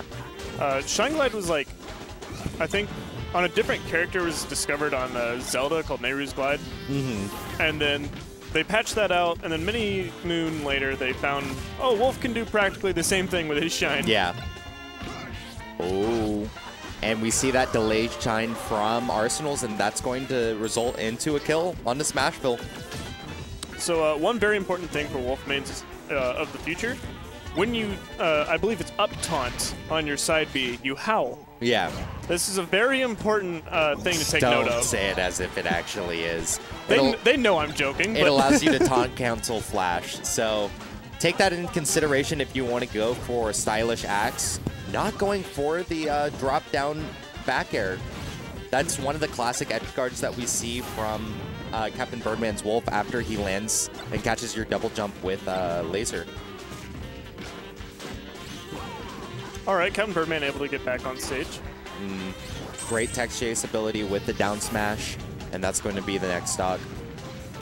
And it looks like being able to hold that initiative and carry the overall stock momentum. So there's a big back and forth with the stage because Captain Birdman took the first stock, just being able to immediately go for the punish. Shine, wave dash back into down smash for that edge guard. Ooh, we see that trade carry, the balloon kind of messing it up, but immediate fix. Oh my gosh, what are you doing? That would have been the hypest call out if he actually like called out like a dash forward with that, but now it just looks silly. Yeah. And we saw that he actually went for the Shine Glide right there just to stop the momentum and him to actually move forward. Great approximation of the side B at that perfect positioning. Up. Ooh, and just trying to carry dash attack so quick on the immediate carry of the tech roll. Wolf's aerials are pretty interesting. Like the claw hitboxes are almost like Tipper-like. They just have really strong hitboxes on the claws. Ooh, with the wave dash back. Punishes that down air with just grab into combo. And I like this stock rinse and repeat, but immediately giving him ledge. This could be a problem for Arsenals. As it goes on, ooh, down smash, not being able to catch it in time. Should have opted probably for a forward smash. Interesting. But he gets the laser. It keeps Fox below like the ledge horizon, so he has to be up. And Captain Birdman doesn't like punish with anything. Like he has plenty of time to like react to what he's gonna do. He sort of just does nothing. Oh my gosh. That's a pretty hard call on like no DI because he started that charge right after the up throw. He didn't even see where he was going. Yeah, and there is that percent adjustment just because Wolf is a faster faller. But with Arsenals in a very dangerous percent at 112, down smash definitely is going to call it. That's going to result into a game 3 for winners semis. Arsenal switching through some music or maybe some advice. Who knows if someone's alerting him on his phone. He's got Lunchables on call. Yeah. He's watching streams like, all right, here's what you do. You go Roy. I think from what I noticed from Captain Birdman, he's been pretty... I don't know if it's like patient or like overly safe on his edge guards sometimes. Because he'll just From like... Captain Birdman? Yeah, he'll just stand back and see what angle the up B is coming and then try to punish that. Yeah, so I know he does get used to edge guards of that matter, but I feel like he's just trying to save it because he knows that this matchup is incredibly volatile. Ooh, getting that first up smash, causing that quick 32%, but losing the combo potential with the drop. Yeah, and incredible shine pressure. Speaking of that, we see the reversal. Both of these characters, it just feels like, all right, I'm going to do my perfect pressure, and if I mess up, you're going to start your pressure, and if he messes up, it's like... And yeah, and that's that big quality that we see from a lot of fighters. And though this is a platform fighter, it's just one of those inner nuances, just a constant back and forth. Oh, it's my turn. No, it's your turn. So making sure that you can work off of each other's mistakes, if you will, just to get those proper punishes. And a lot of these mistakes just aren't reactable in any sense. So it's almost you not quite have to guess, but have to do like a safe option out of shield for either getting out of there or just hard punishing. Yeah. Birdman having some pretty bad approximations on edge guards against Arsenals. We saw him miss that down air, but because of the quick acting flash from Wolf just being able to option coverage or cause a form of option coverage. Ooh, jab 2 actually missing and swapping the positions. There we Forward go. tilt. Forward tilt's really good. It's like a double hit. It forces knockdown on spacies. It's really good. It actually has incredible knockback scaling. I think after 70-80%, forward tilt sends pretty damn far. Oh, yeah. There's a lot of forward tilts like that. It's just like, yeah, here's my forward tilt. You're over there now. Oh, with the nair for the cross-up potential. Shine using the pressure into immediate nair is going to work. Captain Birdman not expecting any form of options to come out, but Arsenal's definitely a different breed of Fox. So, with the carry. Yeah, and I like the use of the laser itself. Yeah, Arsenals didn't have a jump, but he went for the ledge there and safe recovery. Yeah. It's always a little bit difficult when like Fox is above the ledge horizons. Like, all right, what direction he's going to go? I can't actually cover all of them. I can be safe and like cover high and just land on stage real quick, or I can try to cover, go to ledge, but if he goes high, he might be able to punish me because it's very low in lag. Yeah. Trying to get that extra %, but Captain Birdman incredibly knowledgeable just to make sure that those unskilled lasers definitely going to add that 1 to 2%. Something that could give Arsenals maybe the later edge. No form of DIN, so we're not going to see the footstool. And then we saw that perfect shield onto the drill. So we saw those multi-clashes. One fun thing that happened right there is both of them were like facing away from each other, but it was sort of a battle between whose shield and whose shine worked out best. Yeah. Oh my gosh, laser grab. Like, but he got it on a side B, which is really amazing. Ooh. I guess the up smash. Unfortunately, Wolf fast fall doesn't really kill that often, but that back air will send him really far out. And great momentum coming out from Arsenals. This could send Birdman to losers, but as I say that, even game, even stock, 0%.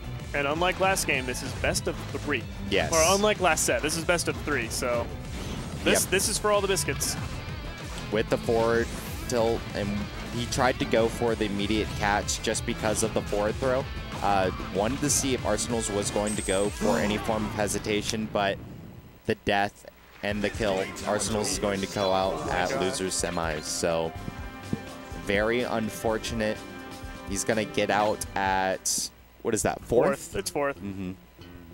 Birdman is going against Flaff. No, that was 3rd. That was 3rd. Because Flaffy and... Nope. No, that was 4th. My bad, yeah.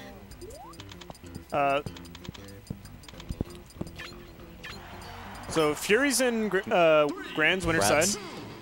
Flaffy and Birdman are now Game & Watch 9ing for port priority. Yeah, oh, that was an 8 for Fire and a 5 for Birdman, so...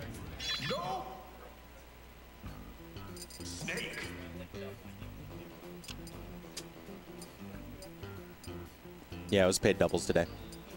How did paid doubles go? I saw, Yeah, was there it were 5. Arsenal's Captain Birdman that won doubles? Nice. Alrighty, so we're going to have losers finals, which is going to be Flaffy versus Captain Birdman. So these two players have actually had quite a history in previous dates from ICPM, which is the Intercollegiate Project M tournament, when we had Oklahoma State, or was it OSU, I think, that came, versus UNT. UNT actually coming out on top. In previous years, Oklahoma being actually getting first place in the latter year. So definitely have to take that in consideration with, I wouldn't say beef, but they have quite the history playing at NFA as well. Birdman definitely growing as a player with more potential, it seems, compared to Flaffy, but Flashing Fire definitely having a better consideration of the matchup as a whole, and just as a community leader, basically being the Oklahoma rep throughout the years. He's like our Arsenals. Yeah. So, with Flashing Fire being such a great staple, working pretty strong, I know that this is a very difficult matchup for Snake. So Falco actually has incredible diagonal pressure with his dare and is very quick on his feet in full hop, allowing Snake to have a pretty difficult time getting grabs. So on Pokemon Stadium, you have to be very, very careful. Just from the nuances, catching that roll in with the Nair and immediately catching with the up air. Birdman, very, very patient, especially because with the burst movement that Captain Birdman likes to implore, it's really hard for characters like Snake just to try and avoid, because he uses forms of like Waveland, B reverse laser, and Dacus. So very, very tricky. Like Melee Falco doesn't have access to a lot of these like various techniques. So people who like play Melee be like, oh, I know how Falco works. And then they play Captain Birdman like, I no longer know how Falco works. Exactly. Very ambitious down smash coming out from Captain Birdman, and it just allows Flashing Fire to gain that lead. Having those momentum and stocks like we were talking about previously, but Birdman putting himself in an edgeguard situation. Oh my gosh. Oh, I like the drift. Making sure that he can just bait out any form of movement from Birdman, but no form of punish working afterwards. Oh, he wants to get him towards that mine, paying respects and working off the corner. The only problem is that Birdman technically has center stage now. Oh, keeping him in his place, stopping the movement, but Birdman very familiar with his own work of lasers. Birdman also has to be careful where his pressure is just not tight enough. Snake's up B out of shield is amazing. Yes. It pops Falco up. It just starts combos. It's devastating if you miss your pressure as Falco. It's an easier activation of... It's a parallel to Spacey's Shine Out of Shield, except one, it's easier, it comes out later, and it's more committal. So I always thought of it more as Samus up B out of shield. yes. I think it's less committal than Samus up B out of shield, just because you can immediately act out of the up B. Yeah, you can drop it and do aerials, but it's about the same startup and like same get off me option out of shield. Exactly. There we go. Flaffy going, what, 2 stocks was that? Yeah, Damn. very strong 2 stocks, and I think Captain Birdman just losing the momentum with his Falco. He's had some problems with the character earlier, and I wouldn't be surprised if we saw DDD come out. So, playing by the rules, and he knows this, if Snake wins in his match, you are allowed to immediately switch port priority. This is any character. If you lose, you can counterpick port. Yes. Which is very crucial in this matchup specifically. Funnily enough, the Snake Ditto is 51-49 matchup spread. Yeah, it actually is. And this isn't a meme. It's depending on whoever has port priority will have the better interaction with third-party explosives. So you have to keep that in mind with things like sticks, grenades, and even your own down smash. Sticks, grenades, down smash. When you grab Snake after he up smashes, yes, like the mortar's coming down, like a lot of explosives generated by this the stealth player, apparently. Yeah. So a lot to keep in mind if you wanted to go into that Snake Ditto, but basically the same thing, just to make sure that Captain Birdman gets that bigger edge if he is falling upon a big third-party interaction from any form of Snake's explosives. So there we go. Ooh, he actually hit Cypher. Yeah, Cypher's pretty tough to get through. There was a oh, that was a good drop back air. Yeah, and something that you can be very confident about, especially with a strong up B that we see from Snake. Opting for dash attack, but that diagonal pressure that we were stating earlier, super strong against Snake with the down air. A great response, and we're seeing momentum go into Captain Birdman's hands for this second game in Losers Finals. I've been noticing Captain Birdman's able to catch a lot of Flaffy's landing with lasers, putting him in like more stun, able to like approach and do pressure, which is a little bit better than what he did last time. Both explode. No one's really in a punishable situation. Ooh, I like the Dacus throwing Captain Birdman off. Here's the punish. Ooh, delayed, catching with the jab into the immediate forward tilt, but missing the trank. Yeah. Oh, yeah. Badly spaced down air on shield, and he just gets grabbed for it because he started it too early.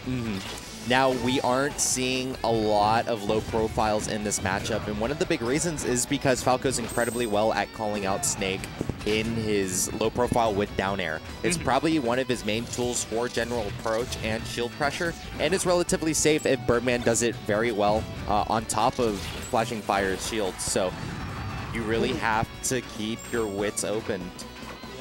Birdman noticing that Snake's shield is starting to get smaller and smaller and smaller. It's no longer covering his feet, so he just goes for that down tilt that pops up really high in the air and it kills him.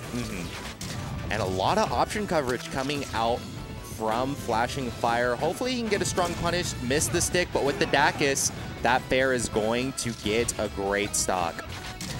Oh my gosh. Ooh, Birdman gonna have a heart attack. I about died. Cypher doing a little bit of work. Cypher's a very interesting move. It covers Snake as he comes up from like below you. It keeps going as Snake like drops down. It's sort of it's interesting because no other like move does that. Yeah. Ooh, catching him down with the tech chase, and this is in Flashing Fire's hands if he plays it correctly. Great option coverage off of the platforms, recognizing it, but immediately losing it. Birdman could have the potential here with his own carry. Unfortunately, he gets like a really good carry off stage, but he's not able to land that down air. Ooh, and he tried to look for the double jump, but Birdman was patient. But the Quake startup off of forward tilt, definitely going to get that kill. All right, let's see. I don't imagine Birdman would be switching characters. I feel like he's gotten a lot more confidence in his Falco now. He's like, I've learned a little bit more. Yeah. I know what to do. I think it's more risky to go to DDD in this case, just so you can get the edge guard potential. Or Wolf. Yeah, or Wolf. I think Falco is the great pick just because of the advantage in the matchup. The hardest part is just winning neutral so consistently, just because Flaffy is so confident and incredibly strong in his option coverage when he is in very poor positions. Now, Captain Birdman is one of the only like Falco players I know, just because if you want to play Falco, you actually have to play really well all tournament, or you're just either going to lose halfway through from being tired, or just simple mistakes add up really quickly on this character. Yeah, and Birdman is one of the strongest Falcos in the world.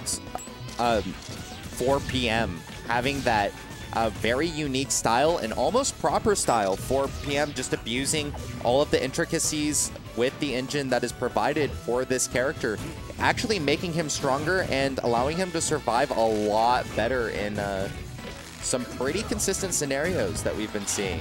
That fair going to land, trying to catch with the up tilt from Snake.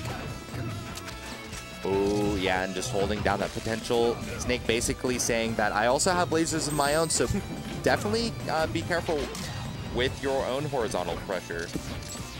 Unfortunately, Falco's almost always in the air, so the chance of landing a sleep dart, if you're just like going for pure randomness, it's very low.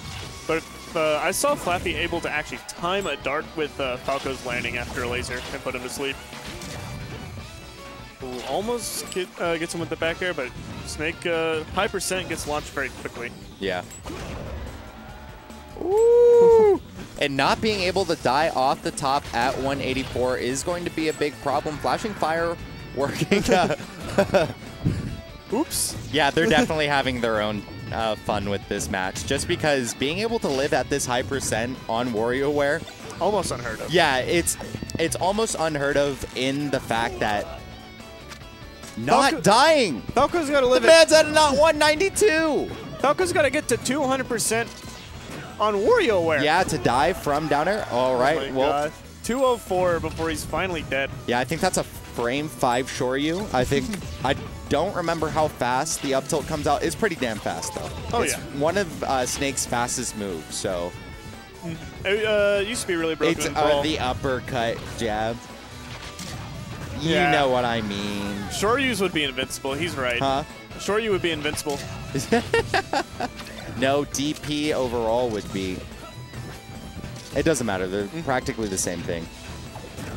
They're both anti-airish moves. Yeah, I mean, they are anti-airs, and they have the same like consideration. I think a lot of people just take in consideration that DPs usually are the invincible, but the ones that get punished. I just call Shoryu because that's the general animation. I think the true DP of the game is Samus up the other shield. Very committal, very good at getting people off of you. Oh if yeah, not but doing incredibly punishable. Yeah, but very, very punishable. I think that's like the Shoryu of the game. Yeah. Birdman catching Flaffy out with the with the shine grab, and then catching him up with that up smash earlier. Flaffy getting the stick previously, but losing it. Yeah. And because Captain Birdman was at such a high percent on that stage on WarioWare, it caused some difficulties. You're going to switch ports once again. Going back to Falco, probably. The only problem now is Snake now has access to very large stages. Very, basically just giving him a lot more longevity, whatever that word is. Longevity. Oh, Metal Cavern. Longevity? Longevity, yeah. Yes. I know how to English. I've grown up here in Texas. Yeah. Home of the best grammar, y'all. Y'all, we got the best schools. Yeah. It wouldn't be a surprise if Metal Cavern is the new pick, especially for Snake. I personally would have banned it, but a lot of these stages working out in Snake's favor. I think besides Green Hill Zone, FOD, and I think that's about it. I think that there are some major problems that can happen for Falco Lombardi on PS2 and PS2, Battlefield, and Delfinos overall. FOD is his best bet if you wanted to go for the counter pick, but once again, this is in Brennan's hands. So we may see, I think it's going to be Metal Cavern for me. Ooh. We were both wrong. I was thinking Delfinos. Oh, yeah. All right, if we're going to go for Smashville, there's still a lot to be had. If Captain Birdman goes on this win, it puts Flashing Fire back into the think tank, where he can immediately diversify his options. Ooh, getting that chain grab, and I like the immediate stick that he got off of with 77%. Being able to play with his toys, Birdman not being able to escape with the oh my gosh, with the lack of platforms, only having that one moving. So having a mini FD going to be able to work in his hands, and it makes sense. Shoutouts to the best song on the pack. Life Will Change from Persona 5. This is the real reason to come here. Yeah. I definitely don't come here for the balloon. It's for the song.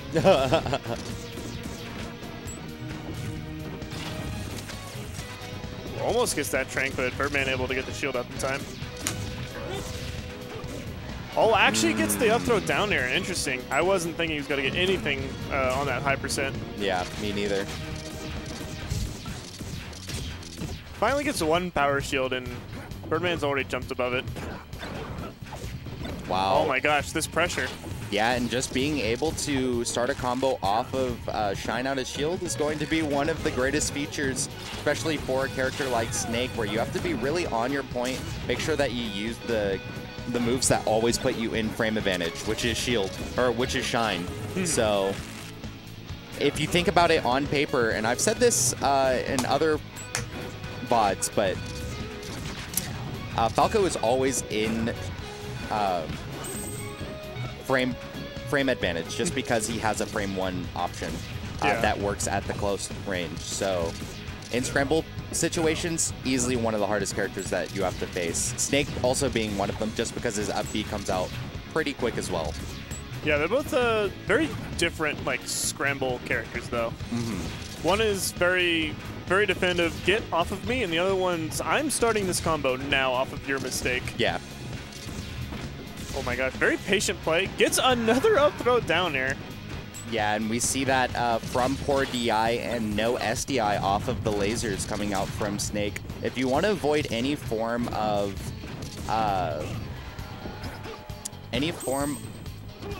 confirm off of Falco's up throw, you either have to immediately DI a certain direction and then SDI the lasers the opposite direction that you're DIing just to really throw off any form of Falco. That Dacus was unbelievable. Or if off of the up throw, you can immediately just SDI the lasers up, and then it makes the Falco have to fully commit for a full hop up or down air. Oh my gosh. Sorry if that was loud, but no, it's fine. I was spooked. Yeah, it makes sense. If I was the Falco, I would also be scared, immediately getting the up tilt just to cause any form of launch potential onto the Spaceys. Birdman playing pretty immaculate, though. The punish game, a very consistent back and forth, trying to go for the low profile, but Falco having pretty stubby hands, not at that general height, the grab box being a little bit lower for him, so he's able to call out the low profile. I think that the SC actually made Birdman play better. He's like, wait, it's do or die time now. Oh, he wanted the tech, and you wanted to punish it. Oh, that's it? No, it's not it. He SDIs out of it before the final hit can get him. And that was really good of Birdman, but even better of Flaffy. Just to immediately air dodge. Now that side B was on purpose. Yeah, it definitely was. And it ended up working out for him. Got him to the correct spacing he needed to start doing the pressure. And he's dead. No. Captain Birdman once again getting 3rd place. I think this is like the 3rd time that he's gotten 3rd place. Behind, usually it's Arsenal's and Lunchables, right? Shoutouts to Flappy, though. Doing It's really Arsenal's, Lunchables, and Fury. Yeah. Fury's always a contender. Fury easily, I think, for this next PR is going to be 3rd. I think it's going to be Lunchables. It's going to be Arsenal's. I think Fury. Yeah, because Luck hasn't been able to come. Yeah, it may be. So he's sort of like. It may be Fury or it could be Shokyo. Really? Because Shokyo did play before his hiatus, and the end of the season was last week. So. Okay, is Shokyo actually going on hiatus, or is this another meme? So he technically has to go on hiatus because he has a new job. Oh, okay. So. Well, because congrats. because of the acquisition of his new job, I think he works in IT. I could be incorrect, but that's really that's what seems like his assets and his previous work experience at like a computer repair at Fry's and previous jobs have really like allowed him to build up towards. All I know is that the hours for the job that he works at doesn't allow him to be here at the moment. Not right now. Once things settle down, he might be able to push for things. Hopefully. So I really want to see him at Low Tier City, but honestly, fingers crossed. We're really trying to get him to a tournament in Washington in August. Ooh, really? So, what tournament is that?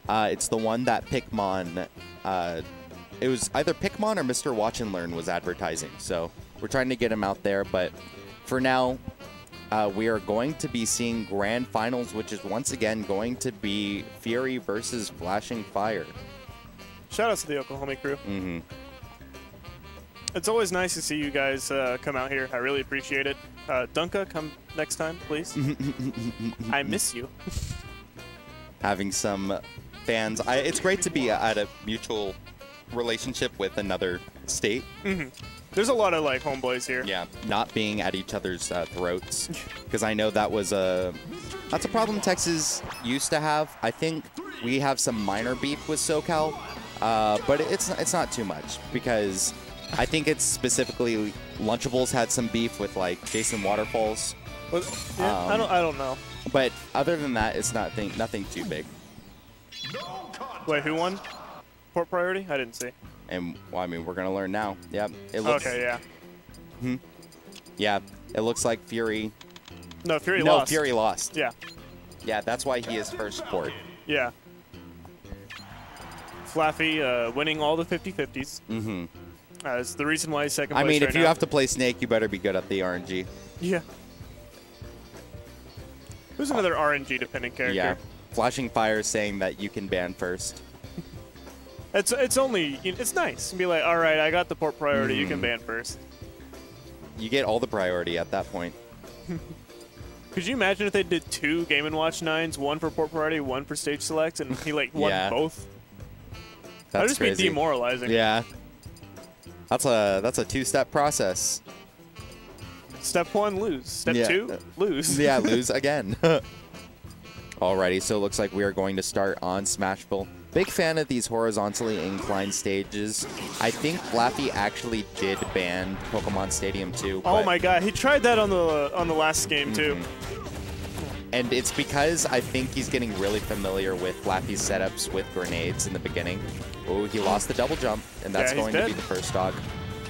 Yeah, you said horizontally inclined stages. I think a lot of stages in PM are very just horizontal stages. They're very good for dash dancing. I think some are. So you see your respective, I think triplat stages and stages that are, I think triplat stages and stages that have a lot more platforms are not as horizontally inclined, well, except like Dreamland and Delphinos. Except for Dreamland and Delphinos.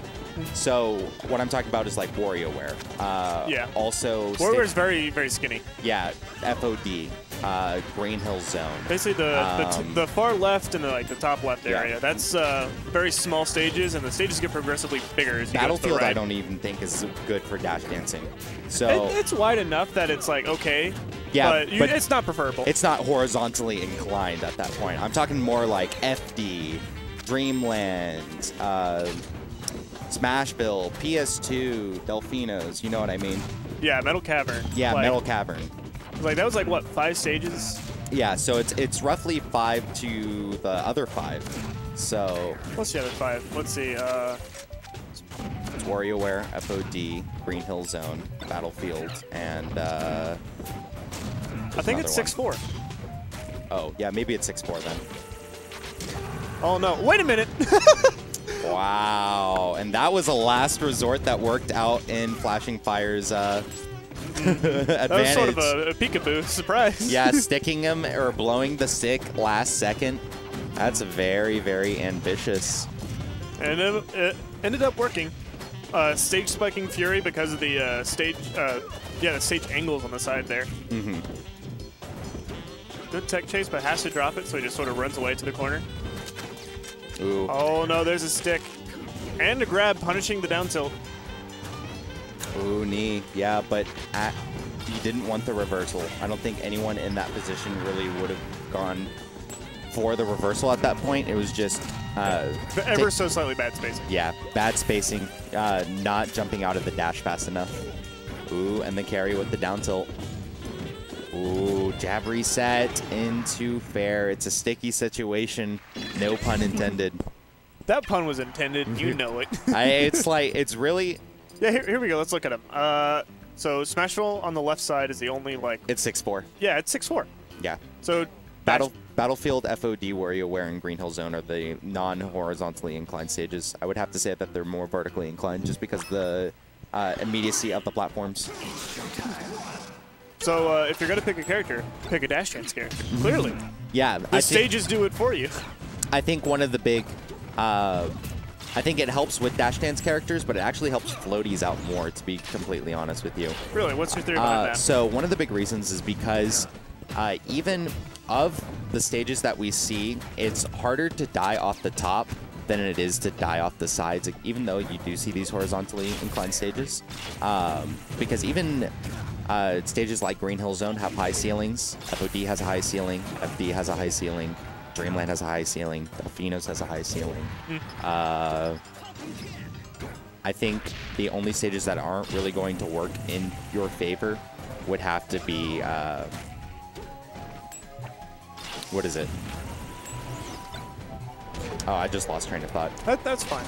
But you get the understanding. Dying off the top is incredibly hard, and that's one of the big difficulties of killing general floaties.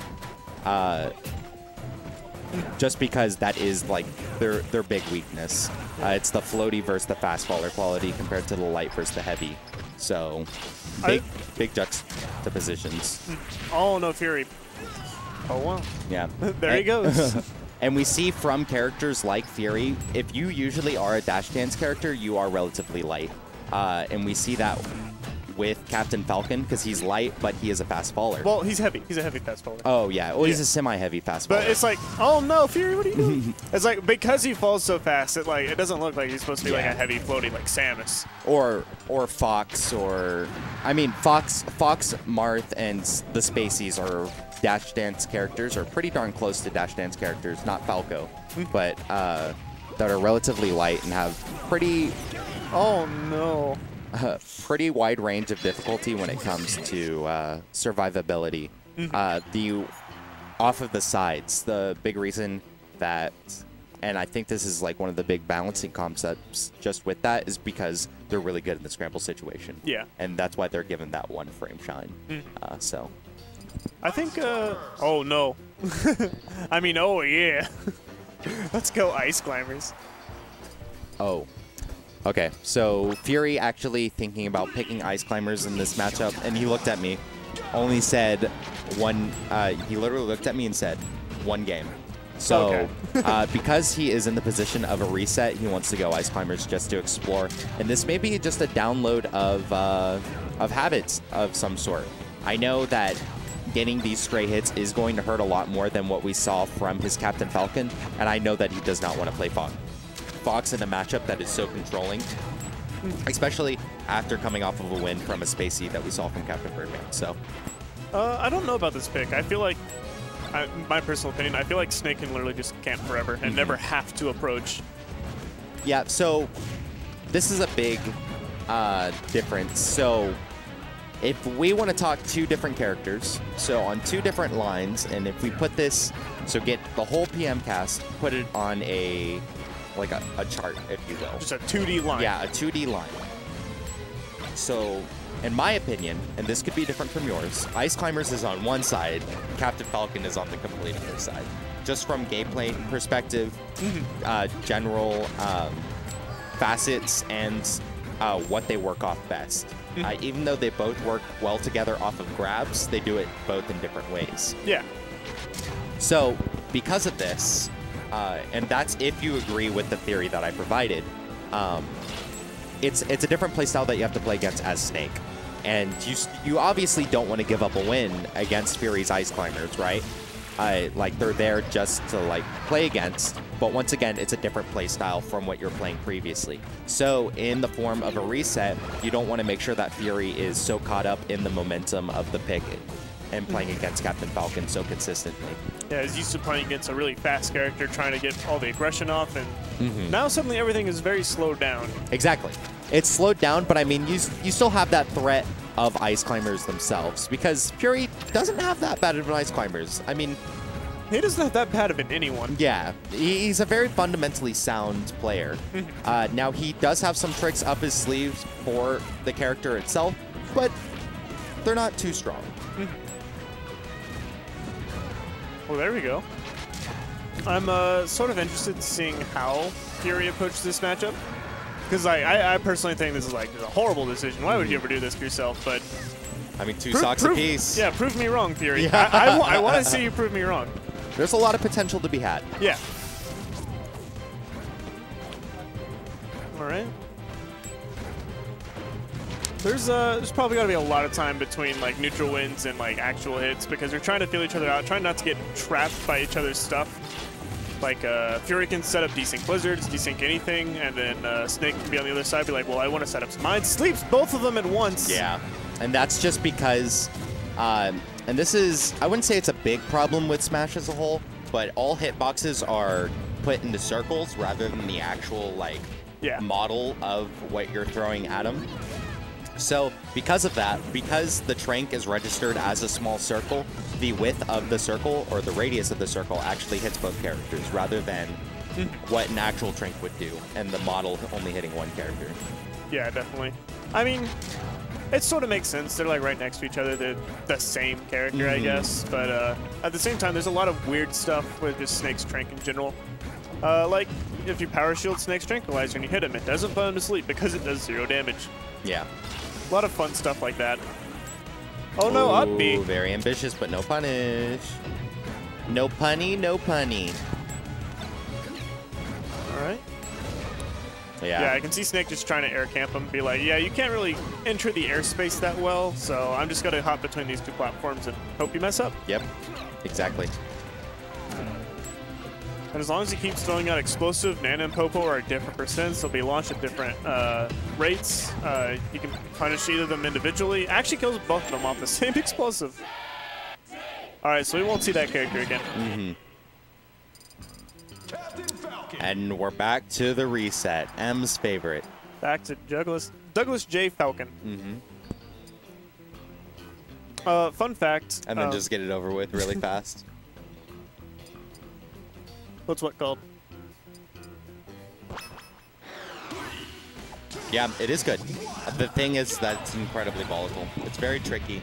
And I don't think this is something that's like in Fury's like comfort zone. I think the matchup on paper, incredibly good for Fox. Actually, overwhelmingly good for Fox.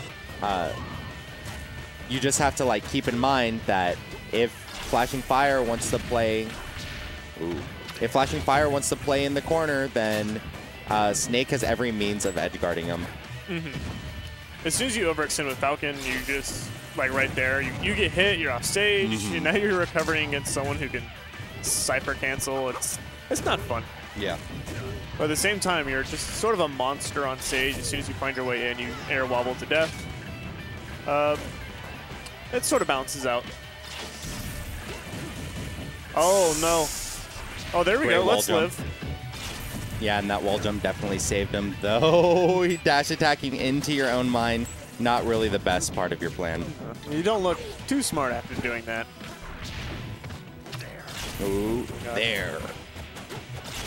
It always Ooh. surprises me that Snake is from a stealth game genre. He's meant to be like secret covert ops mission guy, and he just decides to bring all of the explosives he can to Smash Brothers. Yes. I mean, It makes sense. It's a fighting game. I have to do my fighting stuff. you know, one of the things that I really wish that they still had in PM What's that? for Snake was the bazooka. Oh, The the guiding- Nikita missile. Yeah, Nikita missile. You know- The Nikita missile was actually broken in earlier iterations of PM. It's Yeah, it like was one of the basically- best edge guarding tools I've ever seen in my life, and it's still really good in Brawl. Yeah, in early PM, it was basically just like a forward smash that you just put out somewhere. Yeah. And then you dropped it down, you're like, well, good luck. Yeah, if you hit it, you're dead. So the Nikita missile is super fun to see, and I think it's something I'm really excited to watch and see people use in Smash Ultimate. Oh, yeah. Assuming they haven't changed it, I think it's still in there, right? Yeah, so the Nikita missile is in Smash Ultimate. I don't know if it has the knockback that it did, but it still has the guided, like, Yeah. the guided qualities of The it. guided thing, and you can like say, all right, stop guiding and just drop. Yeah, and then it That's just the fun part. falls, which is the sickest part. One thing I wish they added to PM and Snake for just like a visual gag. Oh, no. There we go. Wow. So a Snake visual gag is whenever he would crouch and do the low profile, he would like do the electric and go invisible. Yeah.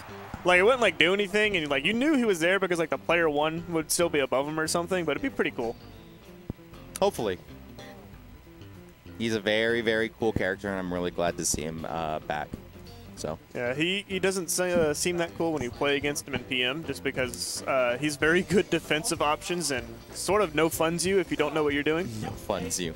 Everyone has their own opinions. I just think people have a really bad experience with zoning as a concept in platform fighters, and I think I'm really gonna hold that opinion thoroughly. But if you, I think that's the best quality and something that the meta really needs to start getting used to and dealing with. And there's only a select few players that are really good at beating that concept, and right now that's the top 3 players at the moment, or some of the top 10 players, because either Oh no. the top players in PM right now are people who are incredibly good against zoning or the best zoners in the game. So you have DVD, great zoner. You have who else is a good zoner? Switch. Switch, incredible zoner. You see, God, why can't I remember his name? Lunchables? Lunchables is good against zoning Yeah. now. He I used to mean, be he good has a zone- Tink that's able to do it really well Yeah. as well. Oh, the snake player from Connecticut. Oh, Flip? Flip, yeah, Flip, incredible zoner. Soth, incredible zoner. Sosa. Sosa is great against zoning. Yeah. Malachi, good against zoning. We see that from Kais. Kais, good against zoning. Laud, great against zoning. And that's really, you either have to be so good at avoiding zoning with your character and just being familiar up to that point, because they play characters with great horizontal like options. Like, I think Charizard doesn't have the best, but still there. Peach is there for Malachi, also there for Laud. Wario has incredible vertical options to get out of. His double jump and aerial drift is like absolutely incredible. Yeah. To be fair, I think when you mention all these top players, like, oh, they're so good at X thing that's like the reason they're really good is because they're good at X thing. I also feel like they're top players because they're good at a lot of different things as They're well. definitely great all-around characters, but if you look, if there's one thing that really defines their neutral as an aspect, it is that zoning quality, especially for like Flip and Switch. Because like they have like a very good zoning tools to help them with their zoning game, and they've really developed it to a really high level. Exactly. Allowing for like projectiles, like their projectile game is definitely one of the big qualities that defines their game gameplay overall. I'm not saying it's them as a whole player, because they definitely are great in scramble situations as well. Same for DVD. DVD is incredible in scramble situations. But once again, like, There's a certain aspect of they played this character and it lends themselves to get better tools in this certain area. They play the character definitely as they should, and they're incredible players who have great reaction times and just like discovery of it, of themselves. I'm definitely not like. I'm not saying they're like trying to put them in a box or anything. Yeah, I'm just saying like exactly. they have a lot of other skills that go with it. Exactly, which is why they're top players. This is just like, if people wanted to view it from that form of like black and white perspective, not trying to like criminalize any form of player for what they do, because there's a lot of respect to be had for each and every player at that top level. I mean, in order to be like a strong player, you have to build a lot of different skill sets. Like if you're a really good zoner, that's great. It probably won't matter if you can't kill anyone. Yeah, exactly. If you're trying to learn the game very early on, zoning probably isn't going to be your first priority. It doesn't matter how many times you win neutral if you only get one hit in. Yeah. At the same time, it doesn't matter how good your punish game is if you can never hit them. So you have to build up your skill sets relatively evenly across the board. And then the top players have this little pie chart of, I'm good at everything right now. Yeah. Ba-da-da-na-na-na-na. 2, 1. This is not the multi-man melee song. Oh my gosh, he's doing it again. I love how he just starts the game by running up being. It's like, I know what you're gonna do. Yeah, and it doesn't look like the Yomi has really changed in the beginning. Puts him in hard knockdown and then reads the roll away. Oh, gets the butt grab. Yeah, Alright, and he's just trying to play careful. yeah, I can see Fury going for like, I want to be very safe on shield. I want to play very carefully because I know one punish can lead to death really easily on my character. But at the same time, Falcon's like combo game is so good that if flashing fire messes up his defenses, he can just get up throw knee, get air wobbled knee, anything really, or like that. Yeah. And getting that first stock is so important in the hands of Fury. Making sure, because you are playing more of a volatile character compared... Woo! If he comboed off that, I was going to scream. Yeah, you really want the first stock, especially as Captain Falcon, building up as much percent as possible, because in the eyes of, or in my eyes, Snake having great qualities just to survive, so... Ooh, I like it. Oh, finally burns Captain Falcon's double jump, but not able to capitalize on anything. There's a certain point when you're like trying to juggle someone in the air where it's like, as soon as I burn their double jump, they should be destroyed right now because they burn like their last line of defense. But at the same time, the double jump is how they get out of things. So if you miss the double jump punish, usually the punish is over or the punish gets harder. Yeah. Hitting him with that reverse knee. That was a great reaction towards the poor DI, missing out on the fair from that up B. Oh no. Fury's not happy about that. There's a certain amount of dread you feel when you get just carried down to the blast zone off of Snake down air, Lucas down air, anything like that. Definitely the wrong hands to be taking you down to the abyss. Oh my gosh. Dash attack is so good at knocking down Captain Falcon. And it's for that character just being of that fastball quality as well, and being relatively light. It's going to be a little bit more difficult to crouch cancel at certain percents, just because if they have large horizontal knockback, they're able just to break your crouch cancel a lot easier. There we go. So I've been sort of stressing the importance of getting like the hard knockdown on people. And the reason why hard knockdown is really good is because it forces your opponent basically into a tech situation. Yeah. Where they only get like 4 real options. They either don't do anything and do something later, tech in place, or like tech left or right. And knowing that they only have so few options makes your punish game a lot more reasonable to deal with, instead of like, well, I have to decide what they're going to do in neutral. It's like, no, they have 4 options. I can cover like 3 of them, and that's why hard knockdown is good. Yeah. Especially on really fast characters like Sonic or Diddy Kong. They cover a lot of options really well. Oh, no. Oh, my lord. Yeah, and Snake not being the fastest character, but also able to punish hard knockdown just because of Tranquilizer. Yeah. Very, very difficult situation that we're seeing at the moment. We already have the bracket reset. Flappy's up 2-1, 2-0. Yeah, it is 2-1 right we now. go. 4 flashing fire. DFW's pride.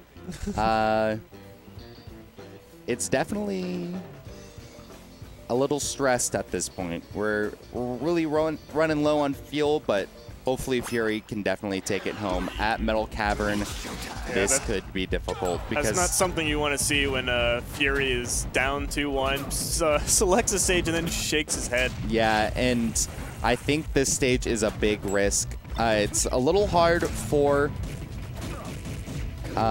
Snake to reach that platform in the middle just because it is higher. I think it has the same height as a Dreamland platform. It's basically 1-to-1 Yoshi's Brawl. Yeah. But like nothing moves.